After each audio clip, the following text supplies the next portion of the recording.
there. It's big, and it's closer than you think. It's not a tournament. It's what you don't see on TV. The cash is real. The stakes are high. They bet big. They win big. They lose big. High stakes live action poker. Live at the bike. Watch it live on the web or play it if you dare at the Bicycle Casino right here in Los Angeles. Hello, everyone, and welcome to another episode of Live at the Bike, brought to you by the Bicycle Casino in Los Angeles, California, the first and only webcast of real action cash game poker. My name is Bart Hansen. Tonight I will be joined by David Tuckman in a few moments. I'm going to start this night out solo here, the first 5 or 10 minutes of the show. Tonight we're going to be doing a $300 to $500 restricted buy-in no-limit hold'em game. Now, what is that? It means that you can buy in for the minimum of $300 and the maximum of $500. I think it's the best game in town because it's 5 and 5 blinds, so you're getting 100 times your big blind to start out the game. So without further ado, let's get to the action, and we are going to go around and introduce the table. So it looks like there in seat one, we've got the host of the game, Mo. In seat number 2, we have Alan Lees, currently away from the table. Seat number 3, Mr. Hollywood, Russ. In seat 4, we've got Brian Campbell. And in seat 5, we have Barry McCallum. Now, Barry is a 2+2er. I think he goes by the name of Lefty Ace. He's posted on the thing a couple of times. Seat 6 is Sean. Sean Herdinay. And in seat 7, we've got Charlie Shamawan. Seat 8 looks like a new addition to the table, Damon. And seat number 9, we are currently vacant. So we will get that seat filled as quickly as possible. Now, bear with us tonight. We're going to be starting using some new technology, actually like real-time chip counts with PDA out there in the area. So if some of those are a little bit wacky, it's just us dealing with the technology. So it's pretty cool. We've got, we can get that. Sometimes we'll get a chip count into everyone, and it will be a couple minutes old, and it'll just not be accurate now because a couple hands have gone by. So we're all looking forward to that. And I can see that David is joining me. Be on here in a second. And there he is. The Tugster, how you doing tonight, Dave? I'm doing pretty good, actually. Yeah? Sorry about the late entrance there. I had to have a meeting with the higher-ups. $300 to $500 game tonight. Yellow chips are $5 chips. Blue chips are $1 chips.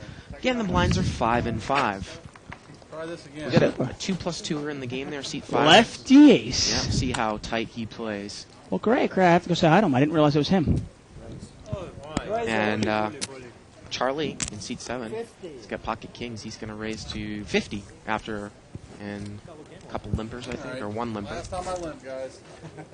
And looks like seat 6 there, Sean. He's got pocket 4s, and he's going to call with pocket 4s. Yeah, he's only got about $300 left. For a $50 pre-flip. Well, 775. Now it's like, where's your hand at? Yeah, exactly. Real tough hand to get away from. If he was just going to play it to hit a set, he obviously couldn't call because he doesn't have enough chips. But now, if he thinks he has the best hand, let's see what he does.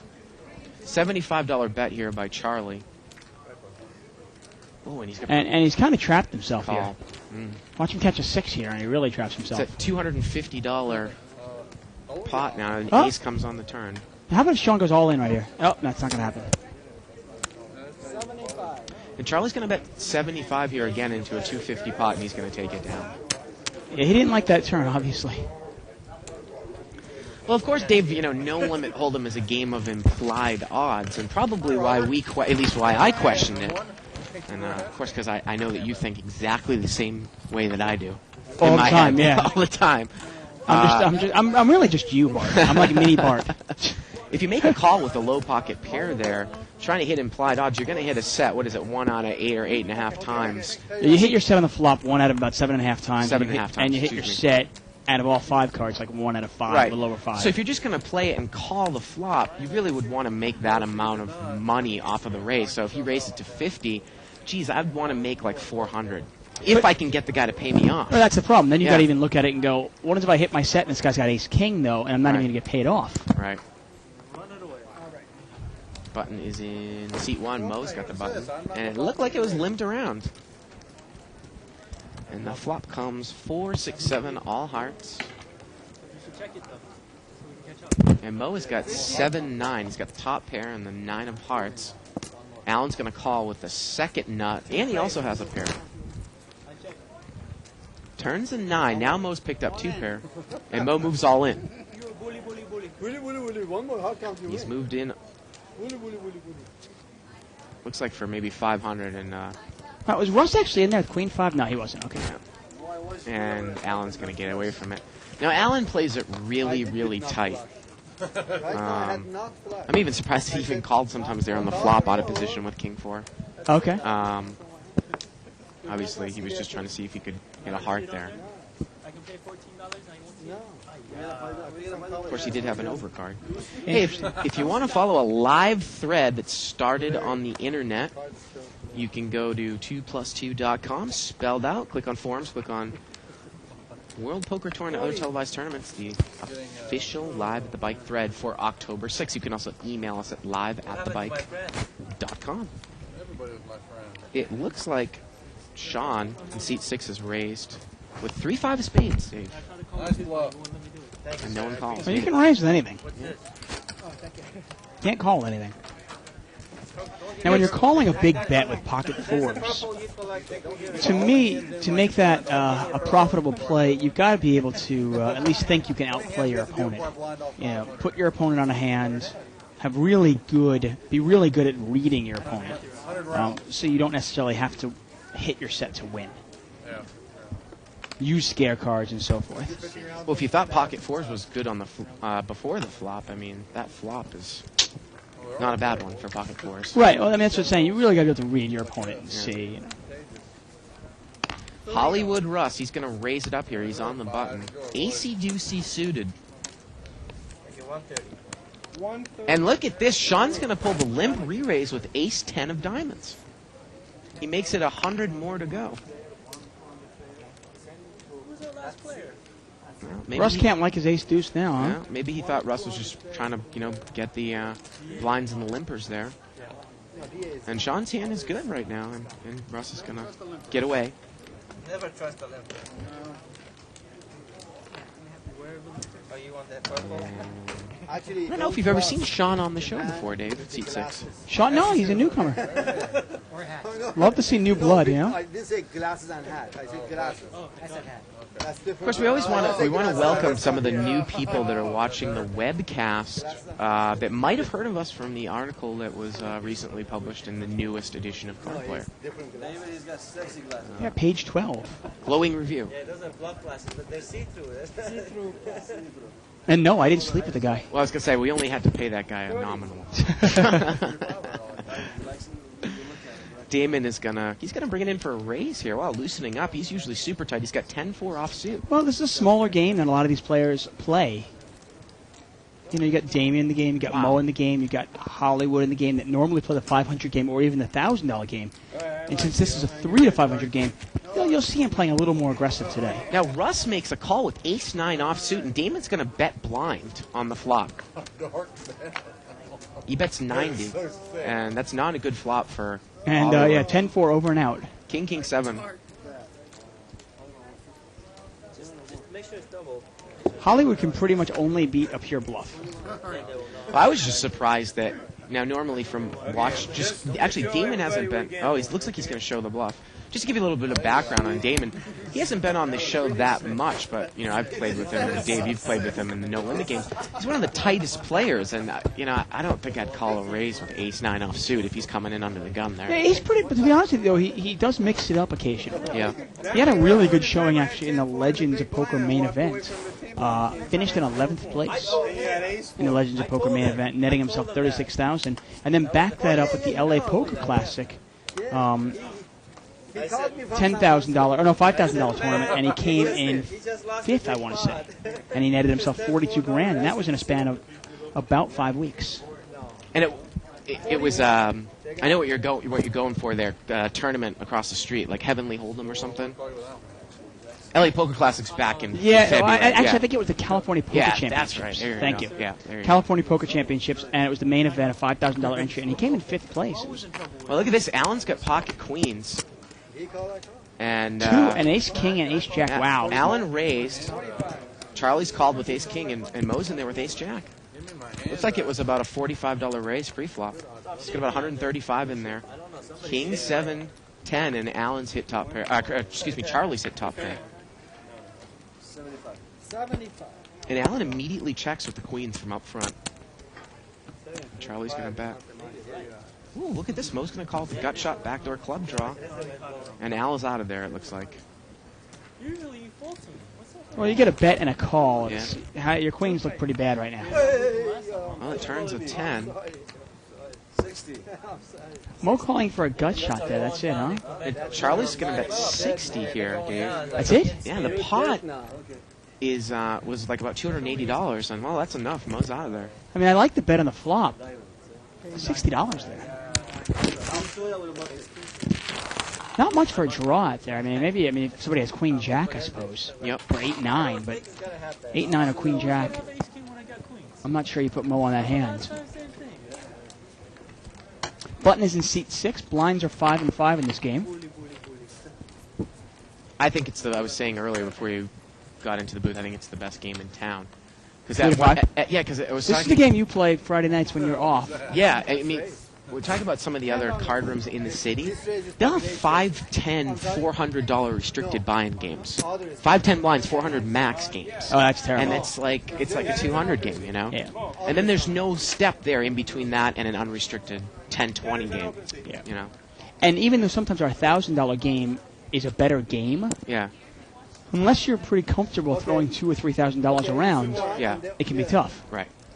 You know, here you can really buy in for 500 and not Yeah. worry about it.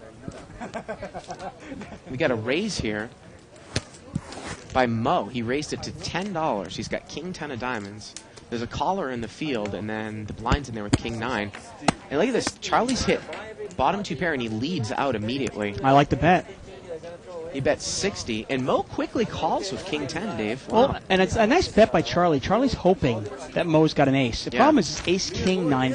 Mo could have ace king. Obviously, he doesn't in this case. Well, the turn is a queen. And actually, it gets worse and worse for king 9, I would think. Yeah, well, now he can't beat ace king. Well, Yeah. he could beat ace king, can't beat ace queen. But he continues to bet. It looks like a small amount. He bets 60, and Mo calls. The river's a 5. And look at this. Charlie just checks it down. Kind of surprised that Mo just called all the way. I mean, he did pick up a draw there on the turn. Yeah, this is the old action Mo we know Yeah. and love, and Yeah. and it's really because of the game size. Right. I'm not a big fan of that. I'm not a big fan of changing your game Yeah. based on the size of the game. I mean, if you're a good poker player, you should be playing well regardless of the money. But obviously, we see Mo playing different styles. And Mo actually played last night for about 3 hours before he actually needed to move over to a shootout. And he did play a pretty ABC Dave, a 5,000 game. Yeah. 40. I wish I have a hand now because I gotta get my money from you. Well, Brian there, he goes by Ice in seat 4. He's made it 40 to go. Ice? Yeah. Ice, baby? He has 9-10 offsuit. Seat 6 is going to smooth call with jacks. And Alan's got queen 10 of spades. And Alan's picked up a pretty big draw here. 9-8-6, couple spades on the flop. And seat 4 has picked up top pair. He's the original raiser, and he I was bets. going to say, if the jack of diamonds falls, we're going to have a lot of action here. 160. And look at this. Sean's going to raise it to 160 with the overpair. Now, Alan's got a big hand. Yeah. All in. And look at this. He's just going to move all in. He's kind of on the short stack. Those black chips are $10 chips. I don't mind the play at all. Obviously, he doesn't know that 2 of the jacks that make Yeah. up his gut shot are dead. He doesn't know that. Yeah. So he's got to think, okay, I've got 3 jacks plus an additional 8 spades. Now let's try to do some pot odds calculations here. The pot was 120 pre-flop. This guy bet 60. The other guy raised it to 160, I want to say. So, Dave, that's about 260. Now Allen's moved all in for probably another 250. So the pot's 510 and it's 260 for Brian to call. That's about right. He's getting about 2 to 1, but you can't call this. Yeah. You don't even know if you're 10. If you're 10 hits, it makes a one-liner to the board. And look at this. I mean, Sean's on the short stack. I mean, he's got an overpair and he's got about 100 left. Yeah, here it's almost it's a pretty easy call with jacks. There's just not enough money left. Looks like he's got maybe 150 left. Just too many hands the other guy could have. And he calls. And I guess it was only another 100 to him. So the pot's about $650. The turn's a 3, and the river is an 8. And Jack pulled up. Sean dodges it. Dodges those cards. I was going to say, I mean, Sean thought about it for a second, but there are too many hands that Allen can have with that kind of board. You know, if he's got, say, a 7, if he's got 2 spades. Yep. Even if he has 2 pair with that much money in the board, in the flop, I'm sorry, in the pot, he might even have the odds to go for it in the sense of, catching a 6 or a runner 3. The other thing, too, is because we know, we know these guys pretty well. I don't necessarily know that Allen is going to check. He's going to play that type of board there as an overpair by check raising. I mean, I almost put him on a drawer when he does that.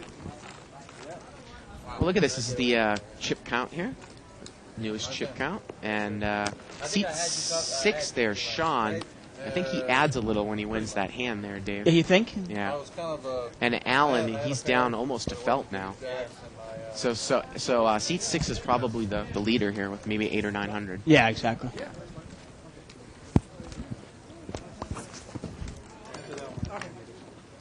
So do the Boston Red Sox have any of 04 magic in them left, you think? Well, a lot of people don't realize that they actually did the first time that well, not the first time, but back in '99, they had a huge postseason losing streak going all the way back to the '86 World Series. They had lost to Oakland a couple times in '88, in '90. They lost to Cleveland 3-0 in '95. In '99, they start off down 2-0 against Cleveland. They came back and won it in 5. So it's been done before. Obviously, last year they came back in 7. Yeah. And they were down 3-0. Well, you know what they say, and it's true. It's kind of a good advice you can even take to the poker table when things are going bad. It's one game at a time, or one inning at a time, or even one at bat at a time. And in the end, I mean, Chicago still has to beat them one more time. And you can take that advice to the poker table in the same way, in the sense that, even if you're having a bad day, it's one hand at a time. So we're getting word here again. When we talk about the 2+2 thread, you can go and interact live by going to 2plus2.com, the forum section, World Poker Tour and other televised tournaments, and the official Live at the Bike thread. It's the guy's name in C5 is Lefty Ace 7. He hasn't posted a lot, but he says he's a longtime follower of the show. His name is Barry. And he's out of Vancouver, I believe, right? Yes. He's a good old Canadian. Yeah, he looks Canadian. Do they have a son in Vancouver? I think it's kind of like Seattle. Look at this. He's going to raise out of the big blind here. He's got ace 5 offsuit. 2 players. And ace 8 offsuit calls Charlie. immediately. Yeah, the guy in seat number 7.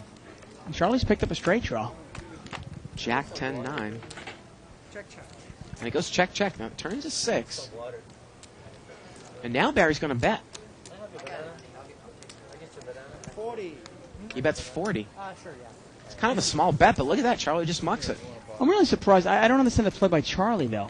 Calls with ace 8, you hit that kind of flop and it gets checked to you. Why wouldn't you throw some money in there? Yeah. Not everyone is going to trap you with an overpair, right? Well, if he does, then you get rid of it. But you've got to. I mean, you've certainly got a big enough hand where you're going to call a bet. But why not put some money in yourself? I got to tell you, I was excited when Jesus entered the game last night, Dave, and we had Diablo in the game again. These are people that I don't want to hear it. Okay. I'm just fed up with that. And an on tilt Hassan Habib, who had been playing the cash games that we've seen pretty straightforward until last night. I tell you guys, it's like I do a show, and then like Shirley does a show, and everybody comes out of the woodworks to be on that show. I think they're just looking for a date. That's why. I think so.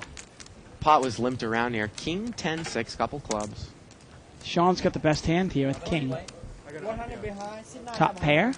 But Al there, he bets.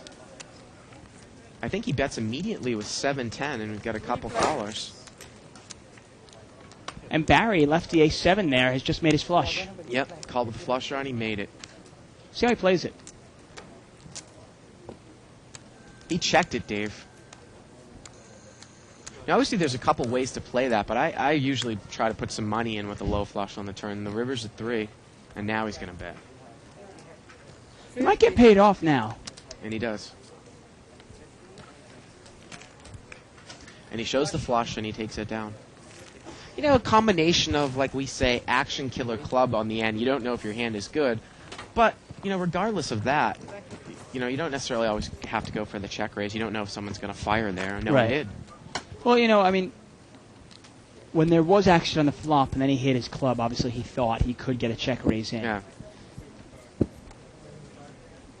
Obviously it didn't work for him. And sometimes, hey, you know, Hollywood Russ has got plans don't work out. pocket kings over there in seat 3. KK? $30. Makes it 30. And the guy to his left, Brian Campbell, Mr. Ice, he's got pocket 7s. And he makes the call. And look at that. It's Barry McCallum in seat 5. Irish, huh? And Charlie makes a call with an ace rag suited. 10-10-8 here. And once on again, the it's flop. not a bad board for 7s. It's a $90 pot. 75. And Russ is going to bet here $75. And we see, once again, a smaller pair in trouble. Raise it. And look at this. Brian's going to pop it up. Well, you look at a flop like that, you go, okay, the odds of having a 10 are pretty slim. Yeah. If he's got ace-king or ace-queen or ace-jack, I'm in good shape. Looks like he's raising it 100 there, Dave. And at this point, you know, if the guy has 150 left, boy, sometimes I think if you got a 10, you got me, but I'm just going to move with this hand. Well, that's, in this Yeah. case, this is definitely, he does not have a club in his hand. He does not have the king of clubs Yeah. in his hand. In this case, it's very much either raise them all in or throw the hand away. Yeah.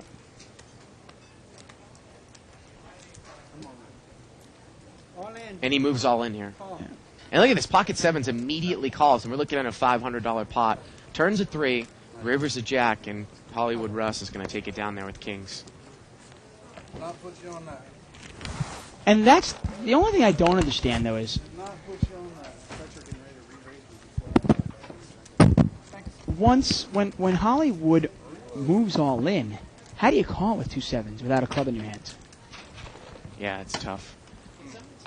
That's a real tough call. I mean, unless you're putting the guy on ace-king of clubs. Even in that case, you're Yeah. an underdog. 500 behind. I guess with the dead money in the pot, it's worth the call, but... Yeah. And he's going to play 500 behind. Chip is done. Sit 4. So a new player there in seat 8, it's Greg, and seat 9 is Lee. Lee. Okay. That's Mr. Lee. There you go. There we go. Mr. Lee. Oh, Charlie's in the blind. I gotta take his blind away. 35. I gotta take your blind. And the button here is going to raise it up to 35. Ace-2 soft suit, and he's going to take it down. Charlie's good. Charlie's good. Well, that's why, you know, I've said it before on the show, Dave. Sometimes those mid-pocket pairs I'm talking about, even as low as 6s all the way through 10s, taking it, you know, against a razor with a ragged board, it's one of the toughest decisions you can make in No Limit Hold'em. Yeah, it's... You know, Generally speaking, unless you really have a good hand on the player you're playing against... good read. Yeah, good. Yeah. Well, good hand, or good read, Yeah. either way. It's just... They're pretty much more trouble than they're worth. Especially in a game like this where nobody's really that deep. Uh-huh. You know, you're calling a $60 bet, and then you're gonna, you know, so you can win 400. Yeah.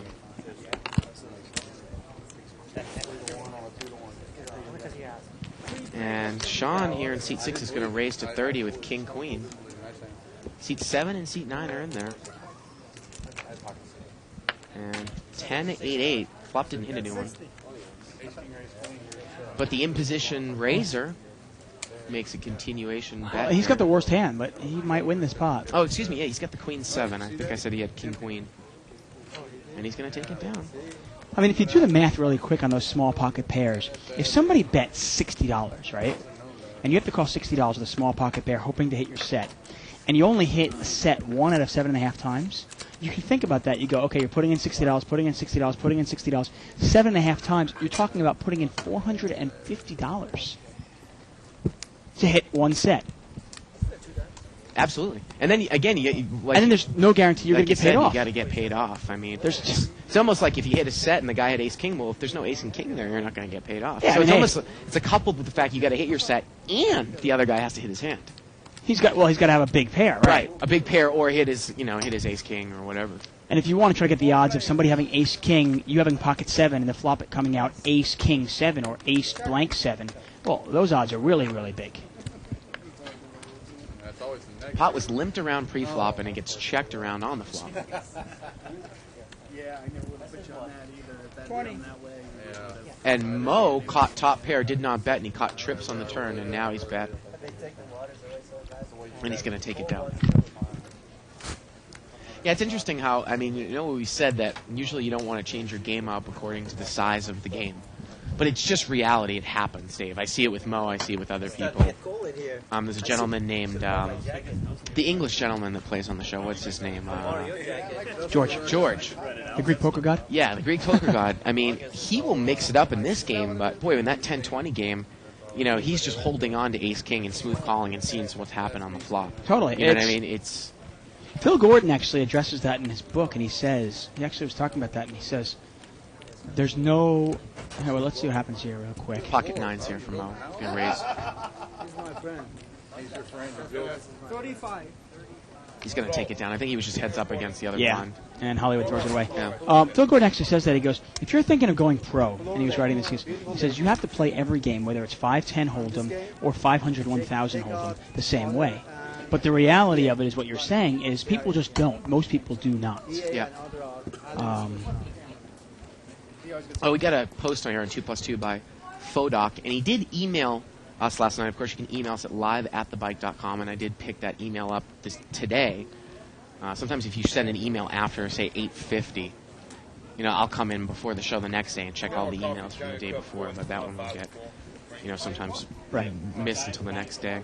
Said, how many simultaneous feeds are going on, meaning how many people are watching the thread at the same time, and we'll get to that after this hand. 2 players. So Lee raised with Jack 10 of diamonds, and Brian called. Brian outflopped him. And he's gonna, looks like he bets right in here. well, he's got top pair. A couple of clubs out there. And Lee gets away from it. Can you see them? Yeah. And, $14. yeah, so all I can say there is I can't give you a specific number. We do have tracking, but the number is in the thousands. And obviously it Unique changes viewers. based on the night, and Yeah. obviously it's growing. Yeah.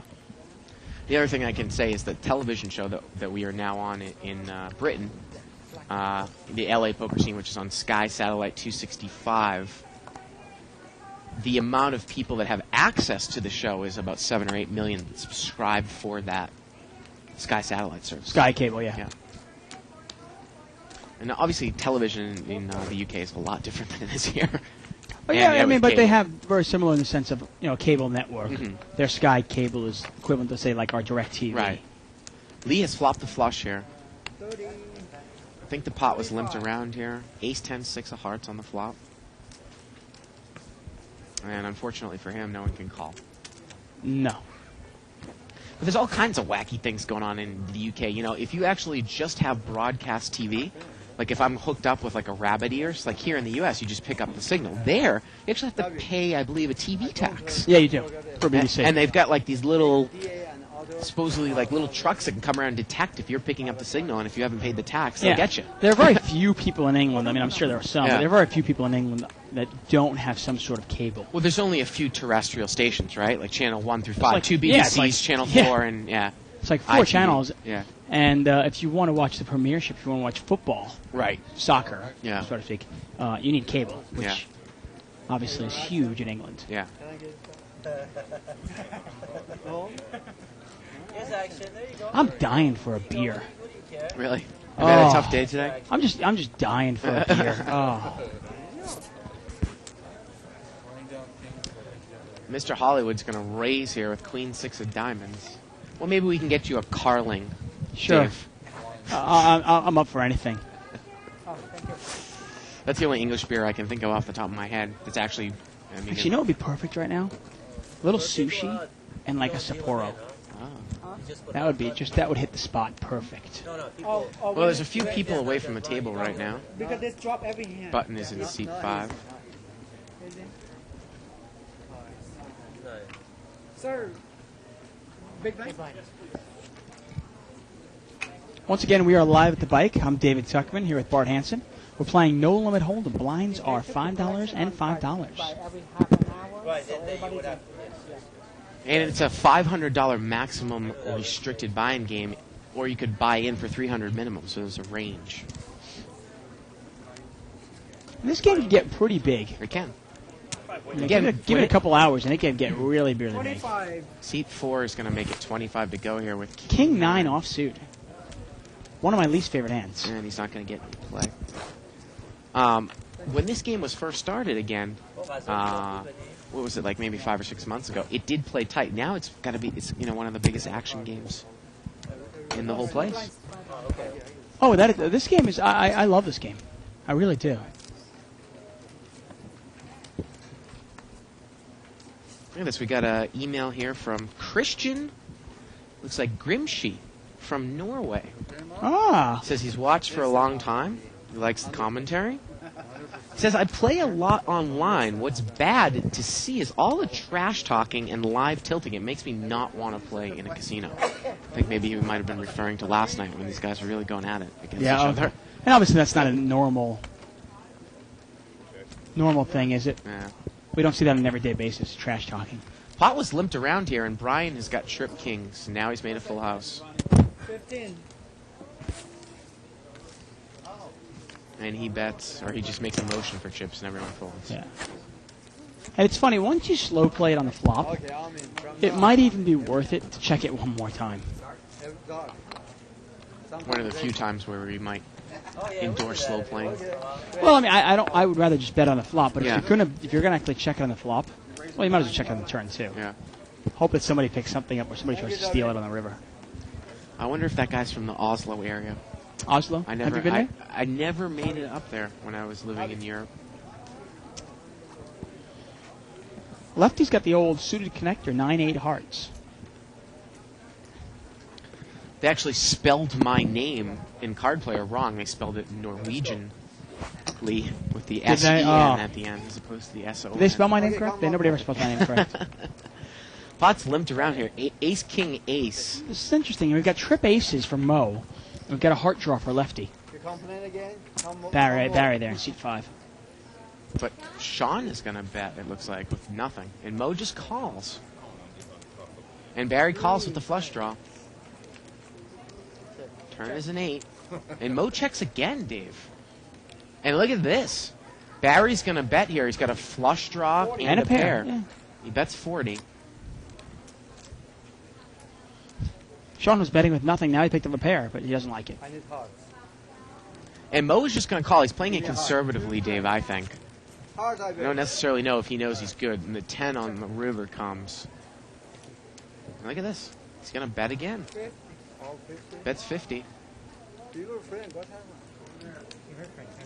I think Mo is privy to the fact that this guy might be a pretty tight player. Well, he's judging him by the way he looks, obviously. Right. It's the only thing he can really go by. He's never played with the guy before. So, I mean, I think that a call is definitely in order, but I don't necessarily know if Mo knows that his aim is 100% good here. No, I don't. I think he was.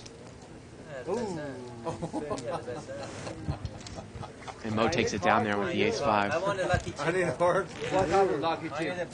Now let me ask you this: I need a any reason to bet the river there? I give you. If you're Barry, No, I think he's got a pair of 8. Yeah, I think it was definitely a play. Now, if he has just a busted heart draw, Then he's got to bet. he has to bet because he can't let Mo, who might be on the same heart draw or might have some other smaller pair, just check it down and win. But you're right. When he picks up that pair on the turn, he probably should just check right behind on the river. Well, I'm right? wondering. I'm like, okay, Yeah. obviously Mo's not going to throw away any ace. Plus Right. your $50. Would Mo throw away a king? Ask him $100. He's not gonna give Maybe for $200. Maybe that's what he was thinking. But the type of bet in the end there is not going to be. The $50 bet's not Yeah. going to even $50 bet's not even going to get rid of a king. Right. If you really want to get rid of that king, you probably got to make it $150. So I guess to answer your question, it's like a thing where if you think you need to bet to win, if you think you're behind, he's got to bet bigger than that. Right. And if you don't think, if you think that he'll call you anyway, Mm-hmm. well then just check it down and hope your rate is good. Got a raise here by seat 7 with ace rag, and Brian called with ace rag. The flop comes king 9-6. Power of position.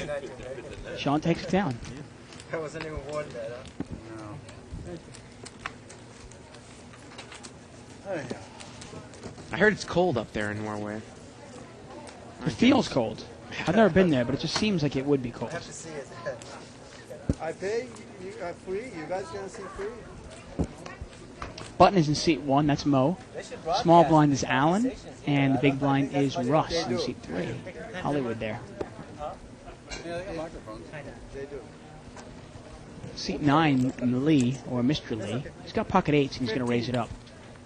Mr. Lee bets Well, it makes it 15 to go. Now, Barry in seat 5 had pocket 6 as he limped in. Jack 10 is in there in seat Looking for a 4. pair. So we're going to see three-way action.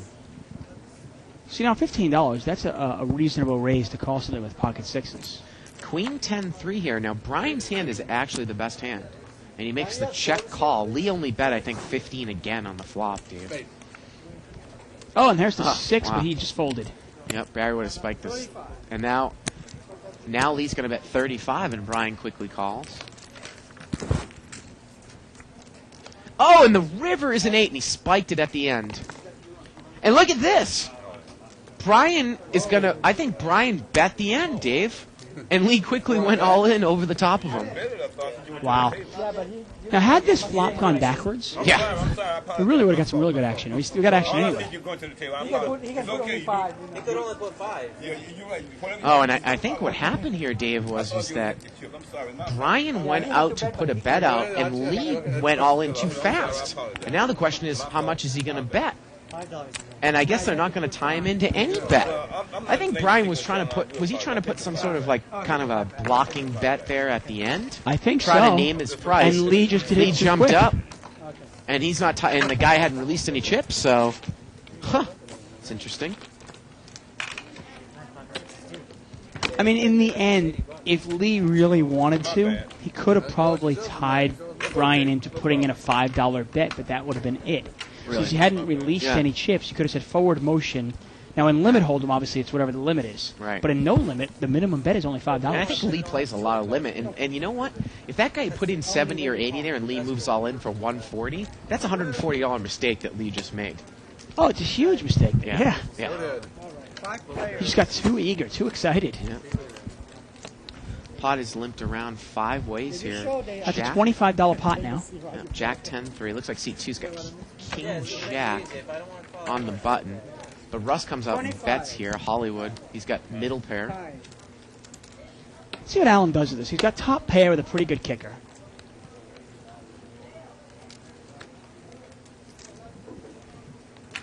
And Lee got real lucky there, but really kind of misplayed that at the river, huh? Now Lee's going to make the call. He's got top pair. Well, Al's on the short stack, and he's just going to move it in. I like the play. I like the play. Russ doesn't necessarily need to have anything to make that play.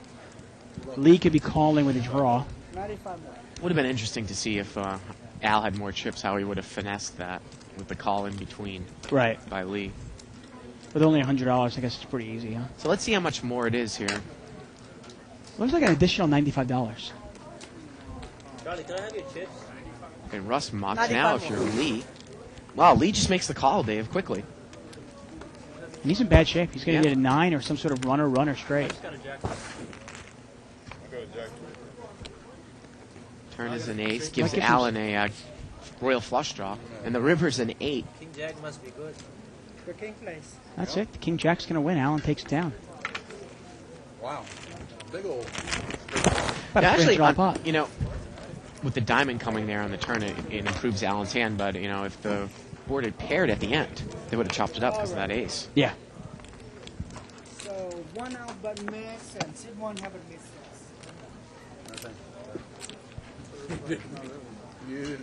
Well, those are the types of mistakes, like if I was Lee, if I made that mistake, that just kill me. I mean, you're battling with trying not to make poker mistakes, but you make a technical mistake. Oh, it just... I did it once, Dave, in a satellite at the World Series this year when I thought a guy had moved all in and he only put some in, and I pushed him there, and it just killed you.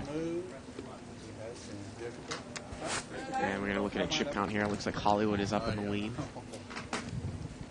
Charlie's got about the same amount. Sean's creeping up there. We've got quite amount of... What pot did Hollywood win? When did Russ win a pot? I don't know. And he's hiding. What, did he sneak some chips on the table? So he can go all in. I said, where did that 500 come from? Well, it was behind my yellow. Pot is limped around here. 1,000 here too. Exactly. All spades. Ace 4-10. 25. And Barry's going to lead here with top pair. He bets 25. Good bet by him. Top pair, good kicker. No spade in his hand. See if he can just take it down right here, and I think he will.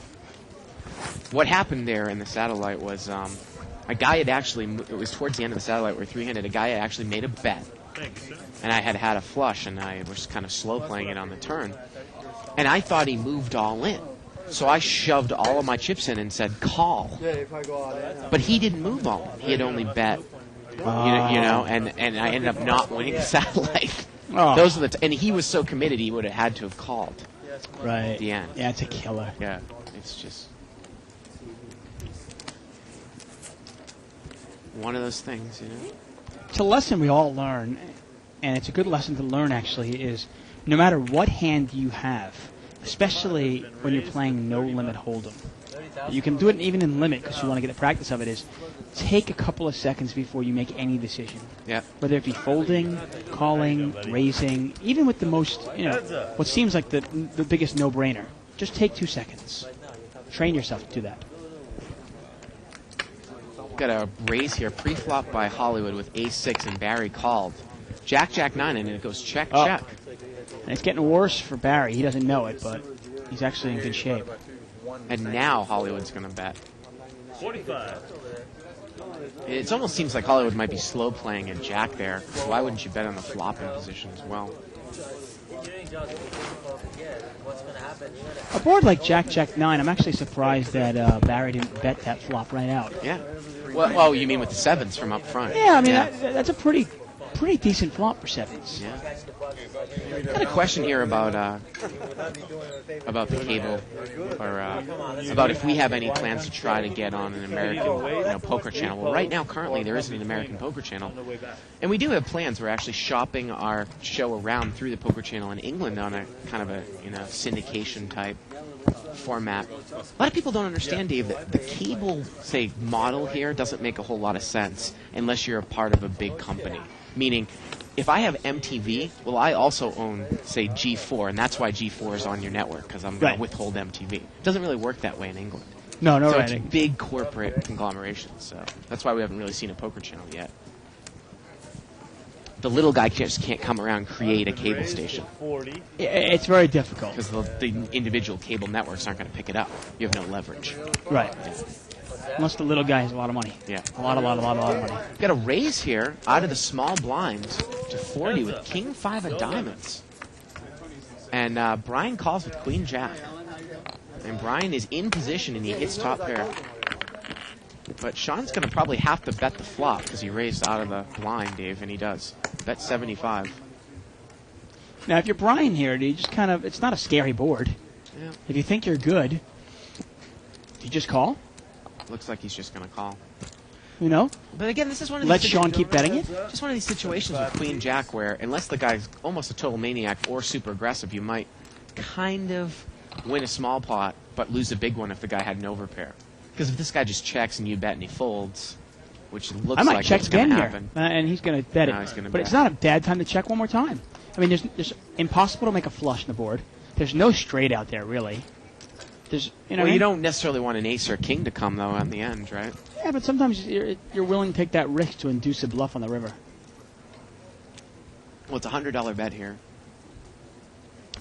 And he mucks. I'm not saying I always do it, but Yeah. it's not a bad play. I actually like the call. It's one of those times, by raising with a board like that, queen, 3, deuce, if you raise there, heads up, you're going to get called by king, queen. You're going to get called by ace, queen, right? Right. And obviously you're going to get called by aces or kings, or probably even re-raised. But if you just smooth call, you give them a chance to keep bluffing at it if they have missed, like obviously in this case.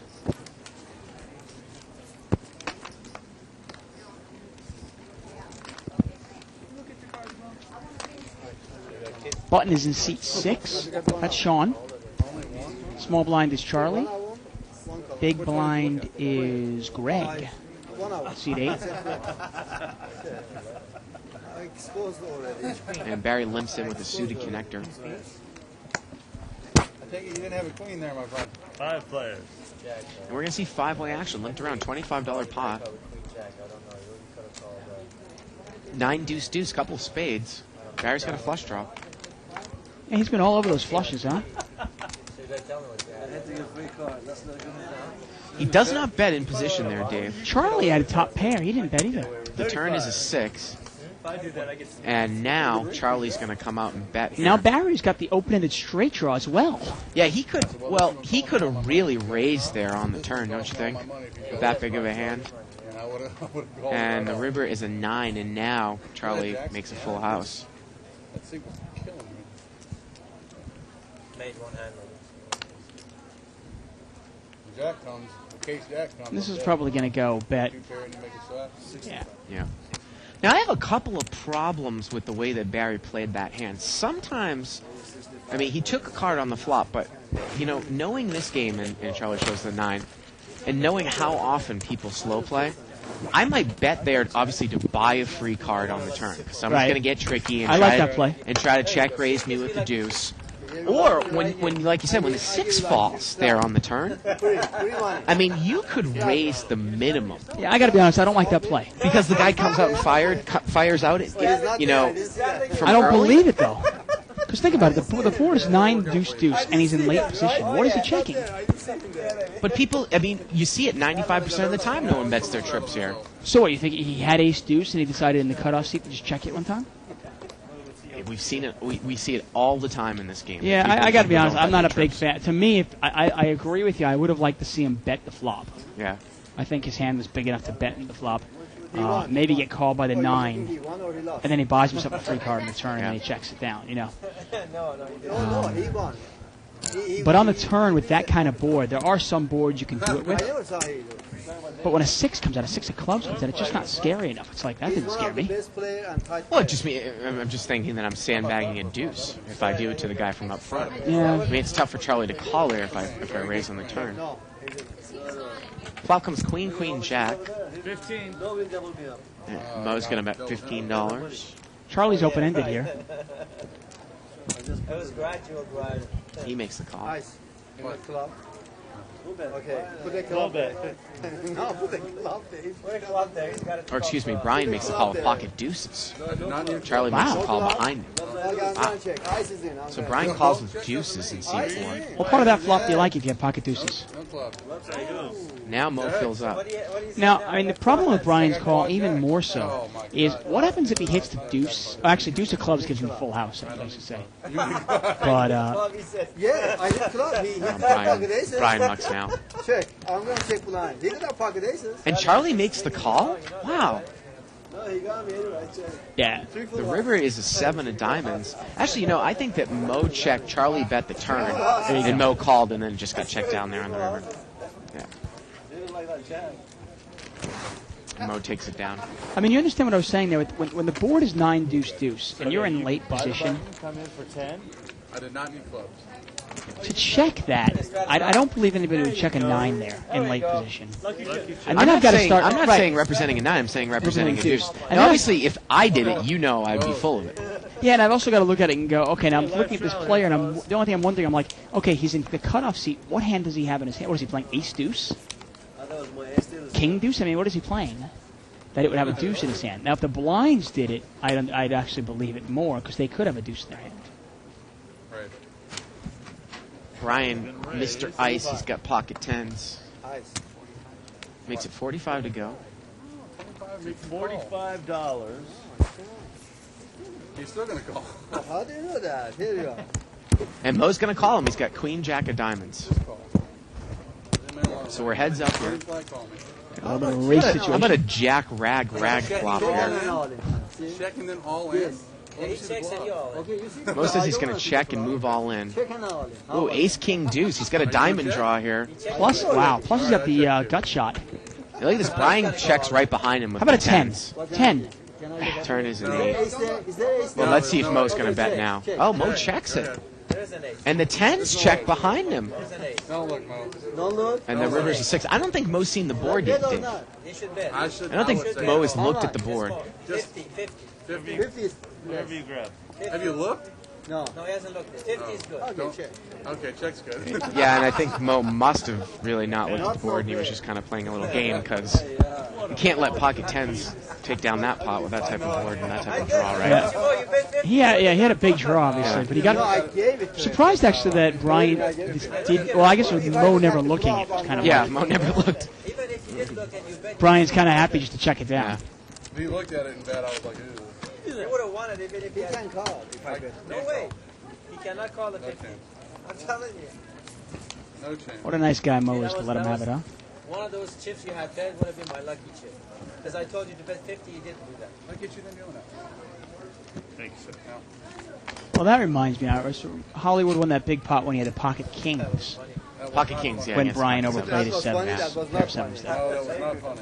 That was Nothing very funny. funny. There's nothing funny about that. I got to talk to Barry there, seat 5 lefty, about his hair.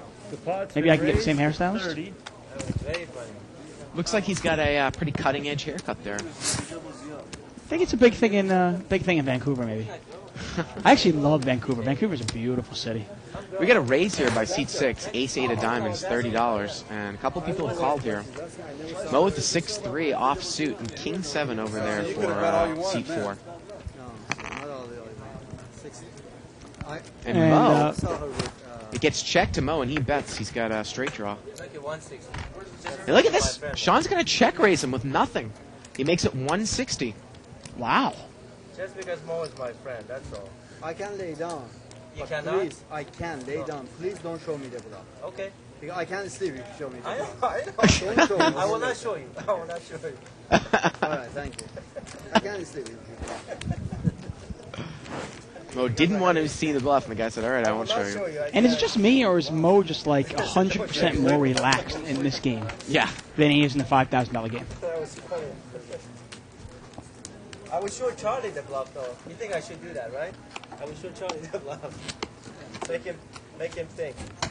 He's going to see it anyway. Yeah, he's gonna see it. That's right. Especially if you do it with the computer. Actually, you know what? He's got. We've got our Poker October going on right now. Today's tournament was Mexican Poker, No Limit Mexican Poker. I wonder how Jesus is doing and if he's playing in it. See if we can get an update on that one. I don't know if Jesus would play at that stake. I think it's a $100 buy. Pot's been raised to 30. Hey, Charlie, He did play. We're getting word that he did play in it. Well, there you go. As far as I'm concerned, he's the favorite. We got a $30 raise here by Greg over there in seat 8, King Queen. We haven't really seen him play much tonight. No, not at all. Brian makes a call, ace jack of diamonds. Heads up. And ace jack picks up top pair here. 9 jack 3, couple hearts. Gets checked to Greg and he bets 60. Now, this is a different type of board where if I've got ace jack, especially diamonds, I'm going to want to raise it. Well, he just calls. I think he's out of position, so he just check Yeah. calls there, I believe. And this is the kind of with 2 hearts on the board, jack 9, there's just too many scary cards that can come out. Dooley. It says Dooley. That's what it says. That's what it reads. It says. Turns the 3 of clubs. And that's not really one of the scary cards. And he checks again. And Greg checks right behind him, and the river's a deuce. It's Dooley. You know what's doing? 75. Well, now he's going to bet, Dave, and Greg quickly mugs. Of course not get that's, called. That's about making the amount, the absolute minimum. And now he shows the ace jack, and I'm sitting at the table looking at you like you're an idiot. Yeah, I mean, the odd thing is, I don't mind the check raise if it was so. I'm just kidding. The check call. I'm sitting Yeah. there going like, check call. What's a check calling for? Yeah. I'm just kidding, Brian. With a board of Jack 9-3 with 2 hearts. I mean, if a queen hits, Yeah. a 10 hits, they're all Tough. scary. Yep. Any hard hits? 53 entries into the Mexican poker tournament. Dave, Wow. Which means the prize 50. was $5,300. Wow. Jesus can win that in one hand. Yeah. Here.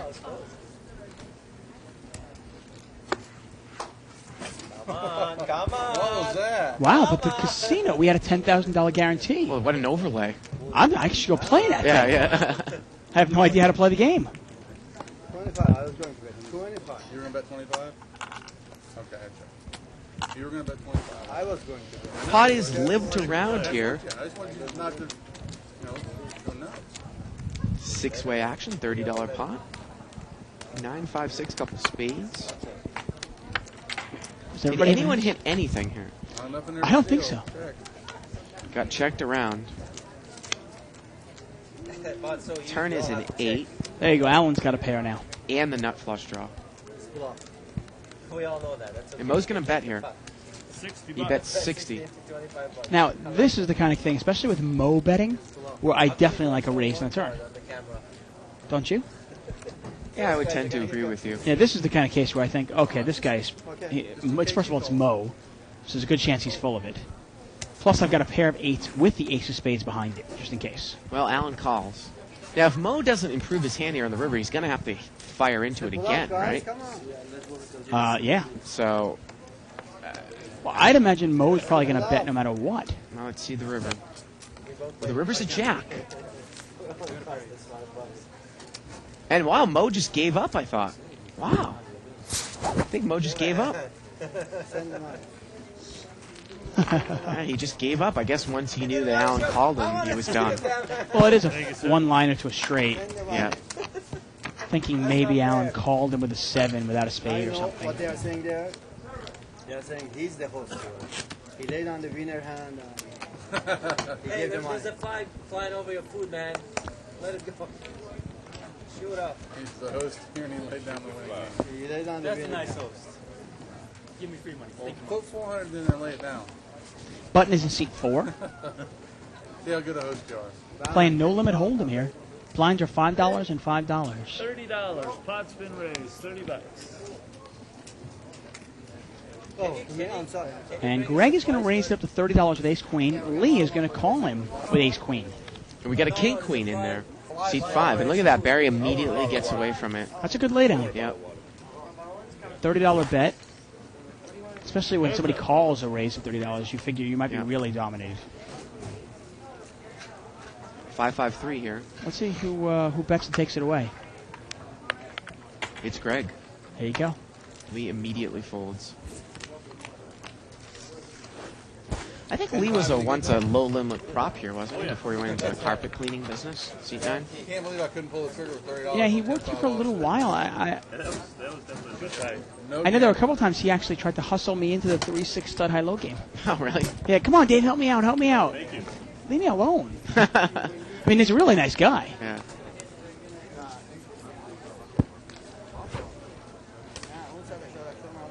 Not off to a good start in this game, though, is he? Brian's sitting there with, he's got 55. He's got the speed limit Turn on. somewhere, doesn't he? You said Is 55 still a somebody speed with, limit somewhere? Somewhere. Stack of gold. Probably in the LA freeways, yeah. And in Connecticut, I think. Here you go. For some ridiculous reason. 4 players. We got 4-way action here. Limped around. Scott, how you doing?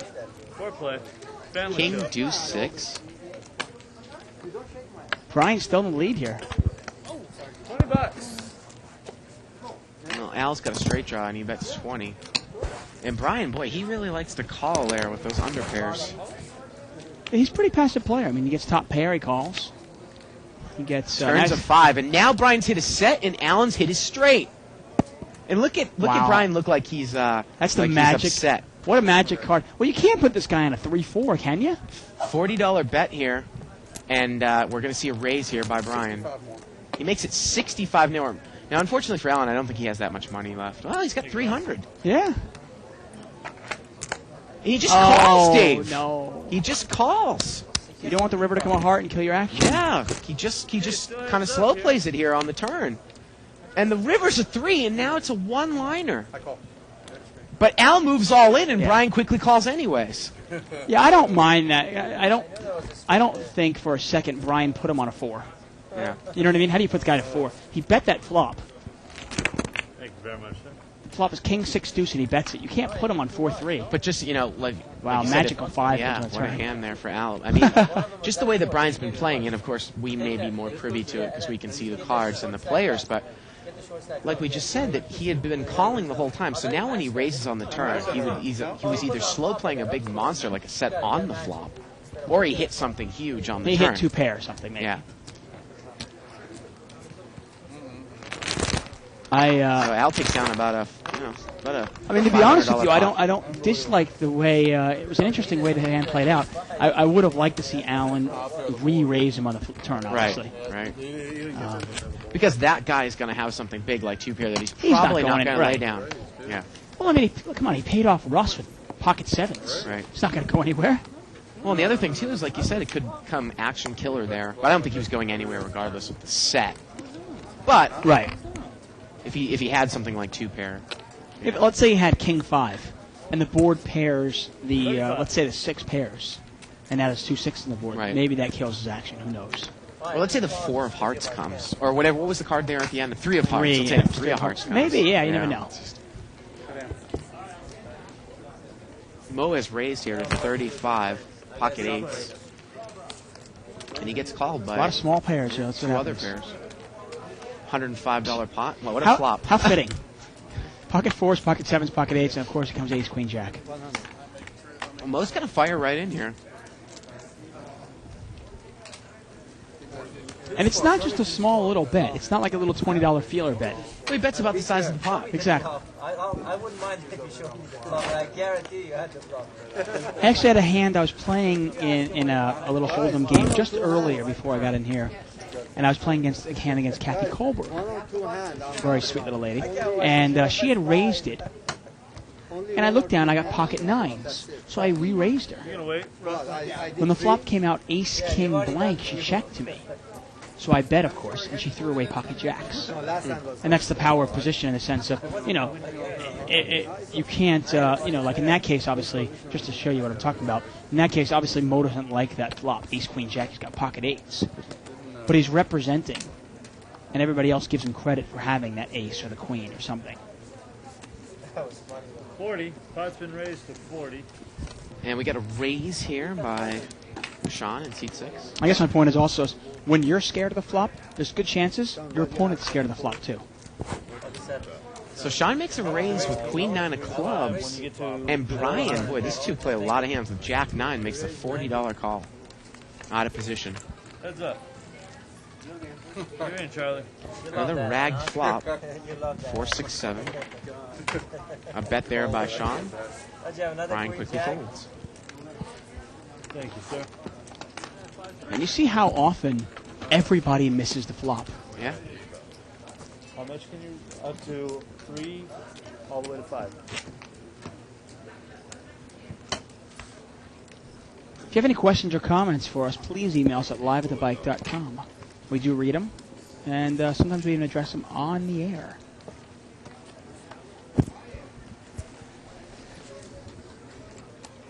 Sometimes we get questions about why in California do they allow players to play out of racks, and in Vegas they often don't. And one of the reasons, basically the reason they don't allow it in Vegas and so forth, is because, 35. well, I'll get to this in a second. Lee has got ace king of clubs. He's going to make it 35 to go here out of the small blind. And Brian calls the king jack offsuit here. And trouble hands. He is in position. Let's see if Lee continues to bet after he misses this flop. Yep. And he's pretty much all in, Dave. He is all in. Brian quickly mucks. That's an 8-8-6 board. I mean, that's not a bad flop. Ace king. Anyway, I know in Vegas one of the reasons they don't allow you to play out of your stack is because they think it slows down the game. And obviously, the more hands people play, the more money the casino makes. In California, I guess they just it's generally not a problem, and they've always allowed it. Oh, with your... So you're saying that it's because of the money? That's why they don't allow the That's what racks? in Vegas, the reasoning behind it, the manager told me, is generally they say they think it slows the game down. Huh, it's interesting. Taking money out of the stacks. Out of the racks? Out of the racks, right. You ought to be happy with it. Seat 3 has straddled here, and Seat 4 is raised to 35, and it looks like Seat 6 just smooth called with pocket 10s. And once again, Brian, Mr. Ice, is going to be in trouble. And Hollywood Russ is going to come in. We don't see what he has yet. I saw a 9, Dave. 9-10 offsuit he calls with. Wow. Ace, Queen, 8. Not a good flop for anyone again. Come on. Hey, look at this. Brian's going to move all in, Dave, with the pocket 3s. Got 5 more in case he wants to play. That's one way of playing it. Yeah, well, He I could mean, take it down here. It's going to be in increments of oh, 5. hey, that's a real tough call for Sean here. 135. Yeah, I mean, 135, Bellas. 135? Yes, It's a $135 bet into about a $135 pot. I mean, the only way you can make this call is if you rationalize and you put the guy on diamonds. But no, Sean lays it down. And Brian takes it down. It's interesting to see, though, in seat 6 there, those black chips. I don't know if we've ever seen those on the show before. Al had them for some reason at the beginning of the show and lost that pot to Sean. The black chips they're $10 chip, they're $20 chips, and we use them in our, say our 61-20 hold'em game or whatever mix game. 81-60 mix, yeah, right. Exactly. Looks like we have an email here. Welcome home, Dave. You missed the best game ever on Live at the Bike. I'm sure they give you free archives, but it won't be the same as your live comments. Well, that's poker. Hope you don't miss next week's whale game. Yeah, if I miss next week's whale game, you're going to find another commentator. That's it. I'm out of the booth. I'm out of this place.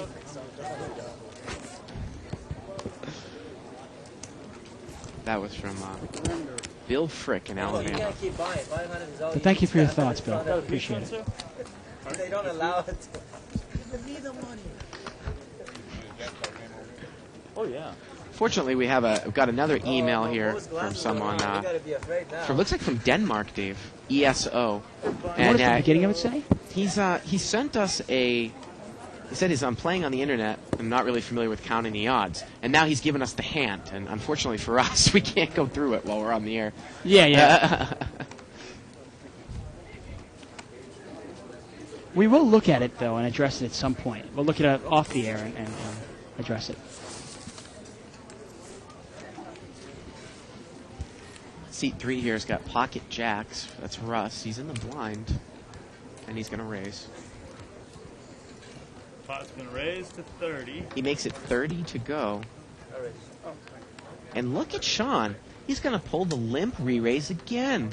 He had the ace-10. He did this with Hollywood before, Dave, earlier in the show. Right, but last time Hollywood had ace deuce. This time Right. Hollywood's just got jacks. And this time Hollywood's raised out of the small blind, not on the button. Exactly. Yeah. Big difference. It's a $70 raise. Now, how do you play this if you have jacks here? 800. Well, you didn't see the last time the guy did the limp re-raise. You didn't see what he had. Right. A little bit more than you. Hollywood's asking how much do you have in front of him. Both these guys are pretty deep.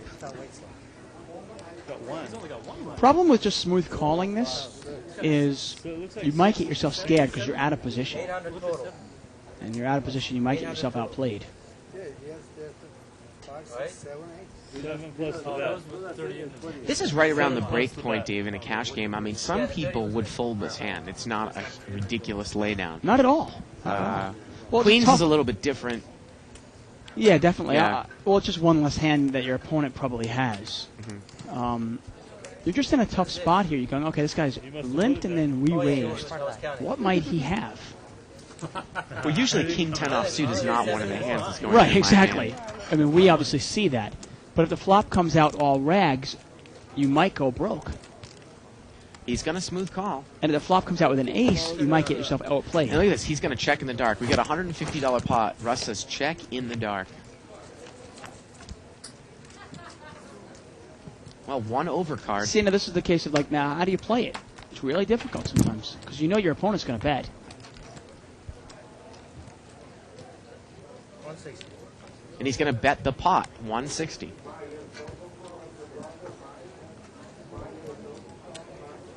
And obviously, we and you at home can see what Sean has. We go, well, it's easy. You have jacks. Move in. Right. But it's not that easy. I think he has me beat, so. You know. Does your opponent have ace-king? Does he have ace-queen? Does he have aces? Does he have kings? I mean, you could even be drawing dead. This guy could have queens. That's for the balance. I think Sean just said at the table, I think you have me beat. I think he said, I think this guy has me beat. That's why I have to bet this much. Kind of egging him on, Dave. Yeah. Tough to get a read on that, isn't it? Does that mean you wanted me to call? Does that mean you don't want me to call? Obviously, we know that answer. It might be a little bit easier, obviously, if there's the ace or the king comes on the board for Russ to get away from this hand, but with just the queen. But he's limped and re-raised. Yeah. I mean, he's almost representing aces, kings, or queens. We get a shot of Sean here.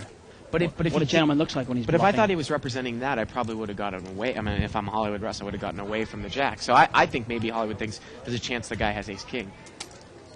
So now when the flop comes queen 5-6, now I still got to figure out. Right, it's a real tough hand to play out of position, which is why it's not a terrible laydown. Look at this, he's going to call. And again, these guys are deep, so what happens if another rag hits on the turn and he moves all in? And this pot's now $500. Yep, $500. 500, and they've each got about 500 left, 600 left. Yep, so this is going to be a doozy. Let's see the turn. Turn's a 4, there's a rag, second club. And it doesn't get any more, it doesn't get any less, difficult for Russ here. No, I mean, it's going to be another tough play on this, unless Yeah. Sean just shuts down. Well, he's going to check. Now, does Sean have the kuyans to move all his chips in right Looks like here? he's got probably, with the black chips, maybe $300 there. Yeah, 2 stacks of yellow, a half stack of yellow, and maybe 3 or 4 black chips. So maybe 330, 350, something like If he that. moves them all in, maybe he's got a chance to get Russ off the hand. Otherwise, it's pretty much over. Like I said, it's a $500 pot, so now, the nature of this game. He's going to bet, Dave, I think it's... Actually, he's got another stack there, too. Little hidden stack back there. He's bet 300, I'm hearing. Right, so we got an $800 pot now, 300 to call. And like you said, And another test. it didn't get any easier for Russ. He called the flop. He called pre-flop. Now he's faced with another big bet. And this is why, pressure's on in if you position. ask most players, they'll say pocket jacks are probably one of the most difficult hands to play in no-limit hold'em. Because they're not that easy. They're not that easy to get away from. Pocket fives, pocket sevens. Okay, throw them away. Well, obviously not in this case, but pocket jacks they're a problem hand. Can you move shit? You can go that way. Absolutely. I mean, some of the best players in the world have problems with jacks.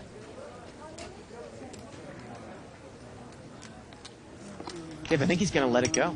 And he does. He lets it go. And Sean just kept the heat on him. Huh? And won that through aggression and taking advantage of position. The rabbit cam showed the 9 of clubs, and it still would have been, at that point, if Russ calls the turn, all the money's in there anyways. Yeah. Well, that's one of those things. If Sean gets called there on the turn, $300, Yeah. and he only has 200 left, there's really no point in betting the river because the guy's going to call you. Yeah. If he's called all the way. King, queen, huh? King, queen, pocket jack. Pocket 10. 1 over card, yeah. But like you said, it's not a bad laydown. Pocket jacks out of position. They're tough to play. And this is one of the rare times that this game, both players were actually deep enough where you could get a play like that. Yeah. Great hand. Really great illustration of why pocket jacks are tough to play out of position. Great learning tool, like you said. Archive. If you want to watch they were talking about the archives, Dave. Why don't you tell everybody about the archives?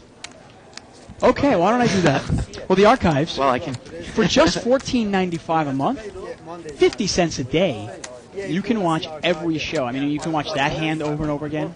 You can watch last night's show, Tuesday night's show with James Woods, the shows with Barry Greenstein. You get access to a Howard Lederer video. Everybody's missed the flop, don't worry. Yeah.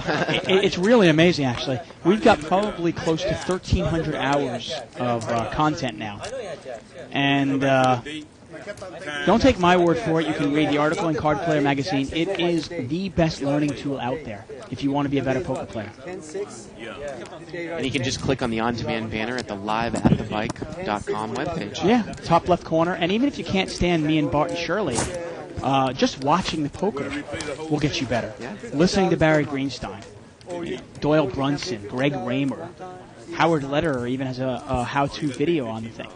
Really a great deal. Hand just gets checked down here at the end, and Sean with the Jack-10 is good, and he's got a lot of chips now. I was actually surprised you called the flop. Thank you, sir. With the queen. And it's interesting, we actually talk about the archives. It's not like it's... We don't get anything extra if people subscribe. People always feel like, oh, you're just saying that because you work. No, I get nothing extra. But I watch the archives. Obviously, working at this casino and playing with these guys, obviously it benefits me. I know Barry Woods, don't call me Greenstein Woods. He watches it all the time. Mo watches it all the time. You're the blind. Oh, I'm the blind. Yes, sir. Jonas used to watch it. Really a great, great learning tool. I don't want to be king, man. I want to be the emperor. Ryan here has the button. Seat 4. Yeah, Lee, Mr. Lee, has moved to seat 8. We got a $35 raise there by Al. He's got ace queen. I'll just be a general. And it looks like he's going to take it down. Oh, I hate this. Did your pen run out of ink? I just bought these damn pens. Really? Yeah. Papermate. Don't ever buy a Papermate, okay? Garbage. I just bought these 2 days ago and out of ink? What is that? Ridiculous. Here, take a Bic. What is this world coming to? They don't make things like they used to, I swear to God. After a while, I got the hand. Lots of high Broadway here. Mo's gonna raise to 30 with king queen offsuit. Al's got king queen suited. He calls. Got an ace jack offsuit there for seat 4. Looks like he's gonna come in and play. I know how Mo plays. And I have a feeling that the flop might not hit anyone here, Dave. Hey, Mo, you think I want to fall for that trap here? Oh, Charlie's gonna come in with 6-3 suited, and there's Lee with the queen jack. So $150 pot. Wow. $30 raise, 5 ways. There comes like 8, 8, I 6. had the best hand probably. I threw away probably. Nope, not even close. Wow, ace jack 9. Wow, Brian's gotten hit. Yeah, he's got top 2 pair. Let's see if Mo continues to lead here, though. A couple of straight draws. I mean, everybody's kind of got like some sort of a gut shot. Mo is checked and Al is checked, and Brian's going to bet 75, half the size of the pot with the top 2. A board like that. Eh. He's leaving you with the guy. 100 and, yeah.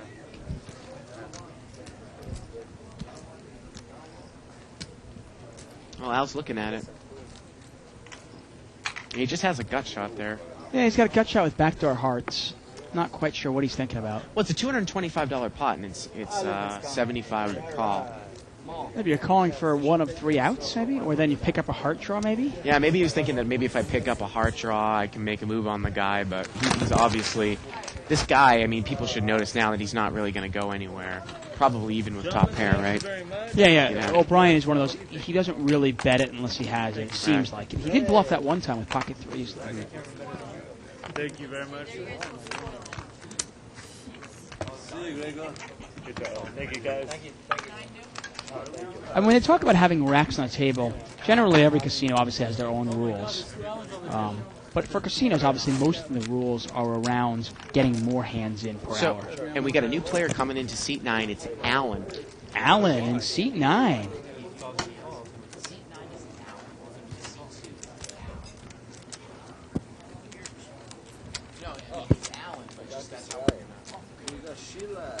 Dave, we got a post here by Mothman on 2+2, and he's addressing, I think, what you might have said on Monday night. He said that, I think we were talking about what limit is the lowest limit that, say, a full-time poker player can play, and he said that, I think you had said that 30-60, a lot of people think is kind of that threshold. I was going to say actually 15-30, 20-40. Oh, okay. But I personally think you should play at least 30-60. Okay. Okay. So he's saying, can you clarify that? Oh, As to okay. why? Was his hand over? Pocket Yeah. 5. We got a raise here by Hollywood with ace 8, and Mo's called with We'll pocket get to it right 5. after this hand. And Hollywood's hit the top pair. Mo's got a gut shot, 40's the bet. and Mo calls. Wow. Not right. Ace 4-3 turns a queen, and it goes check check. And the river's a 7, and it just gets checked down here. Okay. Well, here we go. If you're playing live poker, right, where you're only going to play one table at a time, obviously. We're not talking internet poker. We're just playing live here. Let's say a pretty good rate would be, say, one big bet an hour to be profiting. Yeah. And we got a chip count here, Sean. Yeah, Sean is he's over 1,000. He's got 1,100. Boy, he's up maybe 600 or 700 for the night, I want to say. Yeah, well, he won 400 on that bluff with just Yeah. King 10. Hollywood's back down there. Is that Mo again? I guarantee it's Mo. Mo is going to Oh, yes. straddle. So, yeah, one big bet an hour, Right. which would be, say, 60 an hour if he was 30, 60. Right, Yeah. and most professionals will say the minimum for a pro is really $15.30 because then you're looking at $30 an hour. Right. If you're playing 20-40, you're looking at $40 an hour. Now, my personal thing is, okay, well, if you play 30-60, you can usually find a pretty juicy 30-60 game somewhere. At least I can. I know I can. You can even find a good 40-80 game. And if you're making one big bet an hour there, 125. well, that gives you some leeway because then you're making $50, $60 an hour, which is obviously a pretty good living. Look at this. Mo sensing weakness. Everyone limped. Mo straddled.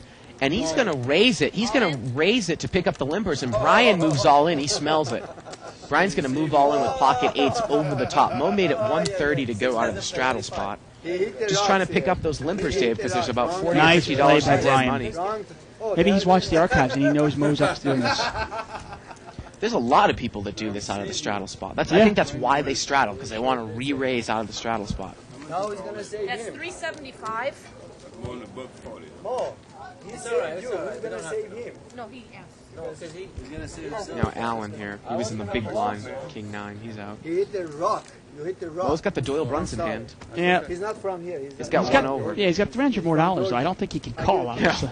He's from Georgia. Nice play by Brian there. Yeah, he's our guest here. How many days? And there's only really two ways to play that hand with Brian. It's either to fold it or raise it. Well played. Well, yeah, with that type of raise by Mo, you're not going to... I mean, that would be, again, a fundamental error in restricted buy and no limit, or in any no limit for that matter, to make that call. Smooth call. Yeah, Yeah. yeah, yeah. I mean, Flop he is comes in out position. If He the is in flop comes out position. King 9-3, then what do you do? I mean, he is in position, and if you call there, you're going to face with, especially if a rag flop comes, what are you going to do? Yeah, exactly. Everybody has more chips on him. Everybody but me. Just trying to get some But if you ask most professionals, and once again I stress away from the internet, I'm talking about live players, generally most professionals will play at least 15-30, 20-40, and up, obviously. Less than that, and you're just not making enough money per hour. If you're playing like a 5-10 game, Yeah. try to play that for 3,000-4,000 hours. You're just not going to make enough money per hour to make a living, I don't think. 10-4-6, Russ raised pre-flop, and he hit top pair, and he's going to take it down. And obviously it's different, because you can be a 3-6 full-time player online, because you're playing 8 tables at a time. Of course. You know? And you're getting a lot more hands, Right. too. You don't understand that, instead of getting, say, 35, 40 hands an hour in a brick-and-mortar casino, you're maybe getting 60 or 70 hands per hour. Then multiply that by 4 or 5 tables. I've said this before, and it always amazed me. It's actually not set up this way, but say before 4 months ago, Dave, the $20 limit game here was a $3 rake with no jackpot. And the 612 was a $4 rake with a dollar jackpot. Yeah. So you're taking $5 off the top of a 612, but 3 off of a 2040. You do the math. How can you really beat that 612 game? I mean, if you could beat it for $10 an hour, I'd be amazed. Of course, that's great. And you can't live off of $10 an hour, so, it's... Well, yeah, unless you're, if you're 21 years old or, Right. and you're single and you're Right. living in an apartment, yeah, you can live off $10 an hour, but it's not easy. My friend, for the friend, I did lots of things. We have 5-way action here. I had 8, 9, 10, couple diamonds. Charlie there with a pair and the open-ended straight draw, seat 7. Al's got the same open-ended straight draw, but he does not have a pair with Is it. that what you're raising? 45. No, he showed for. Who needs a hand, though? Russ is betting with nothing. Well, he's going to bet with ace queen. Overs. Yeah. He's got a gut shot if the jack hits. Is that Let's see if Charlie chases here with the Jack 9. Yes, that's what actually. Jack 9's, I mean, I think Jack 9's almost hand strong enough to raise here with. If it's 3 hours, I can. He makes the call. I can really tell. Well, he does have a black Jack 9 there, so maybe he wants to get some people out, but he just calls. And Al is out of there with the other Jack. I have the same exact Buddha. Oh, look at that! The turn's a Jack.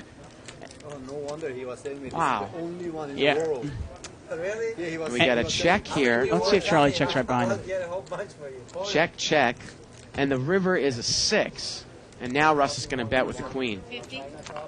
He bets 50. Now Charlie's looking at Jacks up.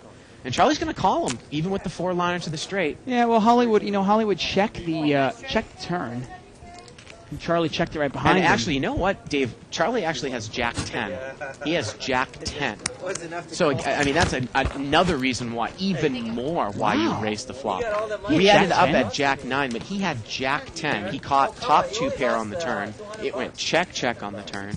And then Hollywood bet, and he called on the river. Ooh, wow. Yeah. You got it back. You had 800. Look at this post on by Barry Woods on 2+2. He says, Russ, you big-ass pussy with the pocket jacks. You should have pushed all in. There's no such thing. Thank you very much, Barry Woods. He's keeping tabs on him. He's looking. Like we always say, it's always easier to push somebody else's money, isn't it? Well, Jimmy Woods was playing with Hassan Habib's money last night. Well, there you go. Yeah. Same as usual, bottom of the hour here right now. Yeah, you can ask. 35. $35 raise here by seat 6. Ronnie set up. Got ace queen offsuit. I don't think he can get called. Al might. Oh, actually, look at that. Allen's going to call him with the Doyle Brunson suited. 10 deuce of hearts. Well, he's in position. And Hollywood Russ, he's got pocket 3. Look at so you he makes trying the to call. defend the call. Still steaming. I guess. And Hollywood Russ is dragged into the pot because of Allen. And the flops comes ace king 5. 2 hearts. 50. And look at this. Sean checks the ace queen, and Allen's going to bet with the flush draw. So seat 6 check the top pair, and he's going to check raise. Raise. Two more. I'm all in. He's going to make it 200, and Allen moves over the top of them all in, and ace queen calls immediately, Dave. Not even a second thought. And he's good. Yep. The hearts don't come. But, I mean, Sean didn't even think about that for a moment with ace-queen. I mean, ace-king 5, you know, Allen bet there in position. He check-raised him to 200. Allen came over the top for what was it? Like another 300 or 400. Yeah. Immediate call with ace-queen. Immediately. Don't give him money. Hey, that's not it. At that point, the pot's about $500, and it's like, actually, the pot's $800, I want to say. $300 to call, so kind of looked at it that way. And Sean continues his dominance. He's on fire. He's up to like $1,500, I want to say. Actually, those blues. Now, one thing, getting back to that playing professional poker, it's amazing now, though, because like you were saying, you can play online. You can literally be a professional poker player and play 3, 6, 4, 8, 5, 10, right? I think that if you've got a system, you can even play smaller than that. You know, I mean, you also have to understand the expenses. When you're playing out of your home, there are less expenses. You're not tipping. You're not paying valet. You're not buying food and tipping the waitress, and so Yeah. forth and so on. You're not wearing any pants. As our Gas money, obviously, right? Yeah, exactly. Yeah. Things like that. One thing I do advise, though, if you become a professional poker player, internet professional poker player, all the power to you. Do go outside once in a while. See the sun. Yeah. You know, get a wireless connection, get a Wi-Fi thing. Go to the park, play in the park, Right, whatever. right. Lord. They gave him one. Too much fun. They could 12 o'clock or 11:30. It's like mushroom. And try calling somebody once in a while. Just get some sort of social interaction. Button is in seat 2. That's Al. Hollywood's a small blind in seat 3, and Brian is the big blind in seat 4. Open those shades up a little bit. Get some You just sunlight want to, in. well, you got to understand, I mean, if you're always talking, you know, if your best friend is like, you know, Eagle/Slayer 44, that's, you know, you want to kind of, you know, broaden your horizon a little bit, I'm just saying. Pot is limped around here. 9-5-6 on the flop. And Russ bets out here with top pair. And it looks like he's going to take it down there. Take it down.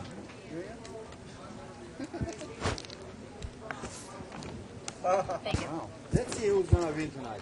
You are. I guarantee. No. San Francisco or Georgia. I like Barry Wood's response with the pocket jacks. Come on, move all in. Right.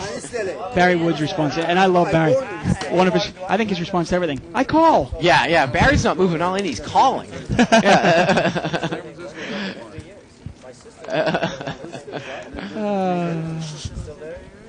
Quick little. Let's get to the tables. Mo is still in seat 1, Al in seat 2, Hollywood Russ in seat 3, Brian in seat 4. There's Lefty. Lefty Barry McCallum in seat 5. Seat 6 is Sean. Seat 7 is Charlie. Seat 8 is Mr. Lee. He's up from the table right now. And seat 9 is Alan. Raise 30. $30 raise there by Hollywood Russ. He's got ace king offsuit. And this time Barry does call with king queen Out of position.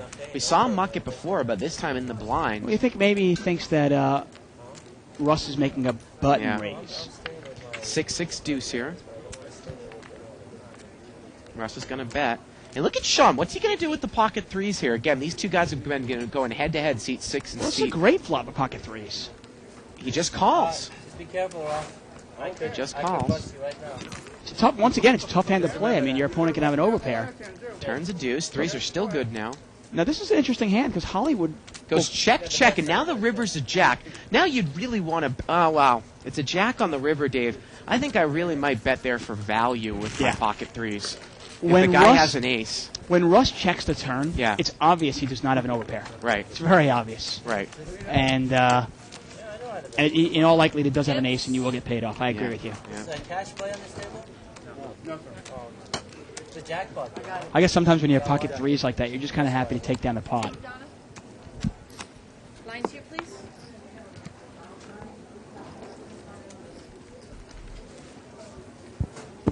Get the jackpot on this table.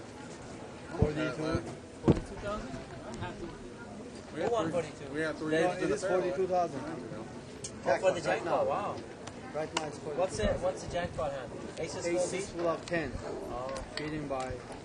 Once again, we are live at the bike. I'm David Tuckman here with Bart Hansen. We're playing No Limit Hold'em. Blinds are 5 and 5. It's a restricted buying game, 300 to 500. Restricted buying game, but there's way more than that on the table right now. Flop comes out 10, 8, 7, 2 diamonds. Sean's got top pair in seat 6, and he's going to bet $10.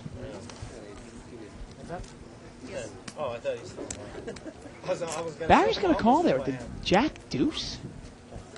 Is that right? Wow. I'll let them catch up.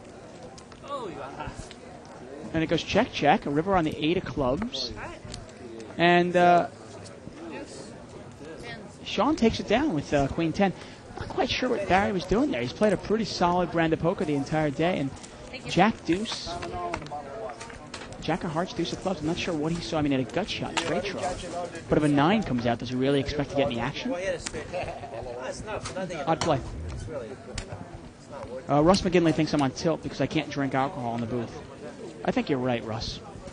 First I can't drink a beer. Then I have to sit on LA traffic. If you don't live in LA, you don't know. LA traffic. And now, my stinking pen. Damn thing. They look fresh. I think some. Yeah, we had a deck check. Button is in seat 5. That's Lefty. He's got 4 deuce on the button there. Hey, you and I are chopping. And he's going to throw it away. I don't chop my aces. And they decide to chop it up.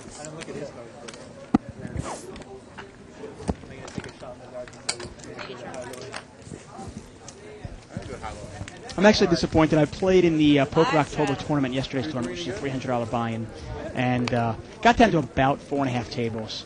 And I have to be honest, I'm actually going to write about it in my new Under the Gun blog that you can see on liveatthebike.com. I screwed up. I had about 14,000 in chips, which is probably about average chip stack, and I overcommitted with a pretty crappy hand, and I'll write about it. So you can read about it. First place was 29,000, which would have been nice. Instead, I got nothing but a swift kick in the ass. So. Raise. 60. You're not calling?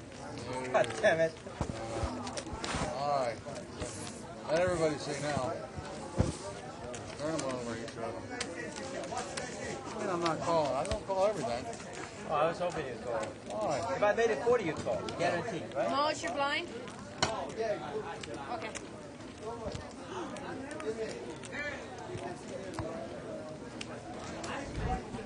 Button is in seat 8 now. Seat 7, sorry. Yeah, you want me to call that bad? No. I was just making conversation. That was perfect. Leave me here. Pocket jacks there in seat 7 on the button. Charlie's got jacks. 2 red jacks. And then take off. Do what you think. It's like, what would you do it that way? Play the third hand. And Charlie's trying to raise there, but Sean's doing his best to dissuade him from doing that. $45. I think he's going to take it down. Yeah, Sean kills his hand. There you go. And we were going to do have a theme night tonight. We were going to do Battle of the Sexes, women versus men. We've had, recently on Thursdays, we've been having, ladies' night. But we came to the conclusion that unless we're going to get really, really hot women, we're going to stop doing that. Because lately we've been getting, the Missing Link and her mother on here. So, We played it 600. the next time we have a ladies' night, you're going to see some hotties, maybe Raiderettes. Maybe we can get those bombshell models back. There you too. go. Playmates, the girls from the Pac-10, whatever. But if you're going to have a ladies' night, I want either Annie Duke, Kathy Liebert, so forth, or some hotties. Don't remember. Sunday, remember? If I want to play with my grandma, I'll go home and I'll go play Yahtzee with her. All right, I called one. Look at this. Sean's going to call blind. He's feeling hot in seat 6. He's got king 6 off suit. All right, 100 more. And Mo's going to raise. He's going to try to pick up the limpers. Now, Hollywood Russ in seat 3 had limped in with pocket 9s. Mo only has ace deuce suited. A lot of clubs out there, aren't there? Seat 2, Al's got ace. And look at this. Russ is going to raise. He's going to raise the minimum over Mo, pulling the limp re-raise. Now, in that case, raising the minimum is pretty effective because it's a $100 bet to $200. There's one. And Sean saw one of his kings. There's one. Ouch. He's going. I would have tripled from both of them. One more. All right, he's all in. And Mo's going to move all in over the top. Is that plain? Wow, what a strong move, Dave. And Strong's a word for it. And now Hollywood is going to be put in the spot. He's in real great shape. Well, let's see what the pot is. The pot is maybe 500. He doesn't like it. Pot's maybe 500. What is it, 300 to call? Yeah, because it's 200 from Russ, then that's 200 from Mo, and then he re-raises all in plus the other 100. It's only 265 more. So 265 is a call for a $765 pot. Yeah, maybe a little less than that. Anywhere from 600 to 700, I think the pot is. Well, this is one of those times 265 to call. You got to put them on a range of hands. Yeah. Yeah. If you think it's a race, it's a call. Oh, if you think it's a race, it's an easy call. The problem is if you think he has aces, kings, queens, jacks, you're drawing almost dead. So you got to start thinking the range of hands. What percent of the time will he have an overpair? What percent of the time will he have just 2 overcards? And what percent of the time is Mo just screwing around? Right, and it's just a situation where it's you go on tilt sometimes when you get bad beats, but also you can kind of get pushed around. It seems like Hollywood thinks he's just getting pushed around all over tonight. Well, he is. Yeah. He's had the best hand time and time again, and he just keeps getting knocked away from it. Yeah.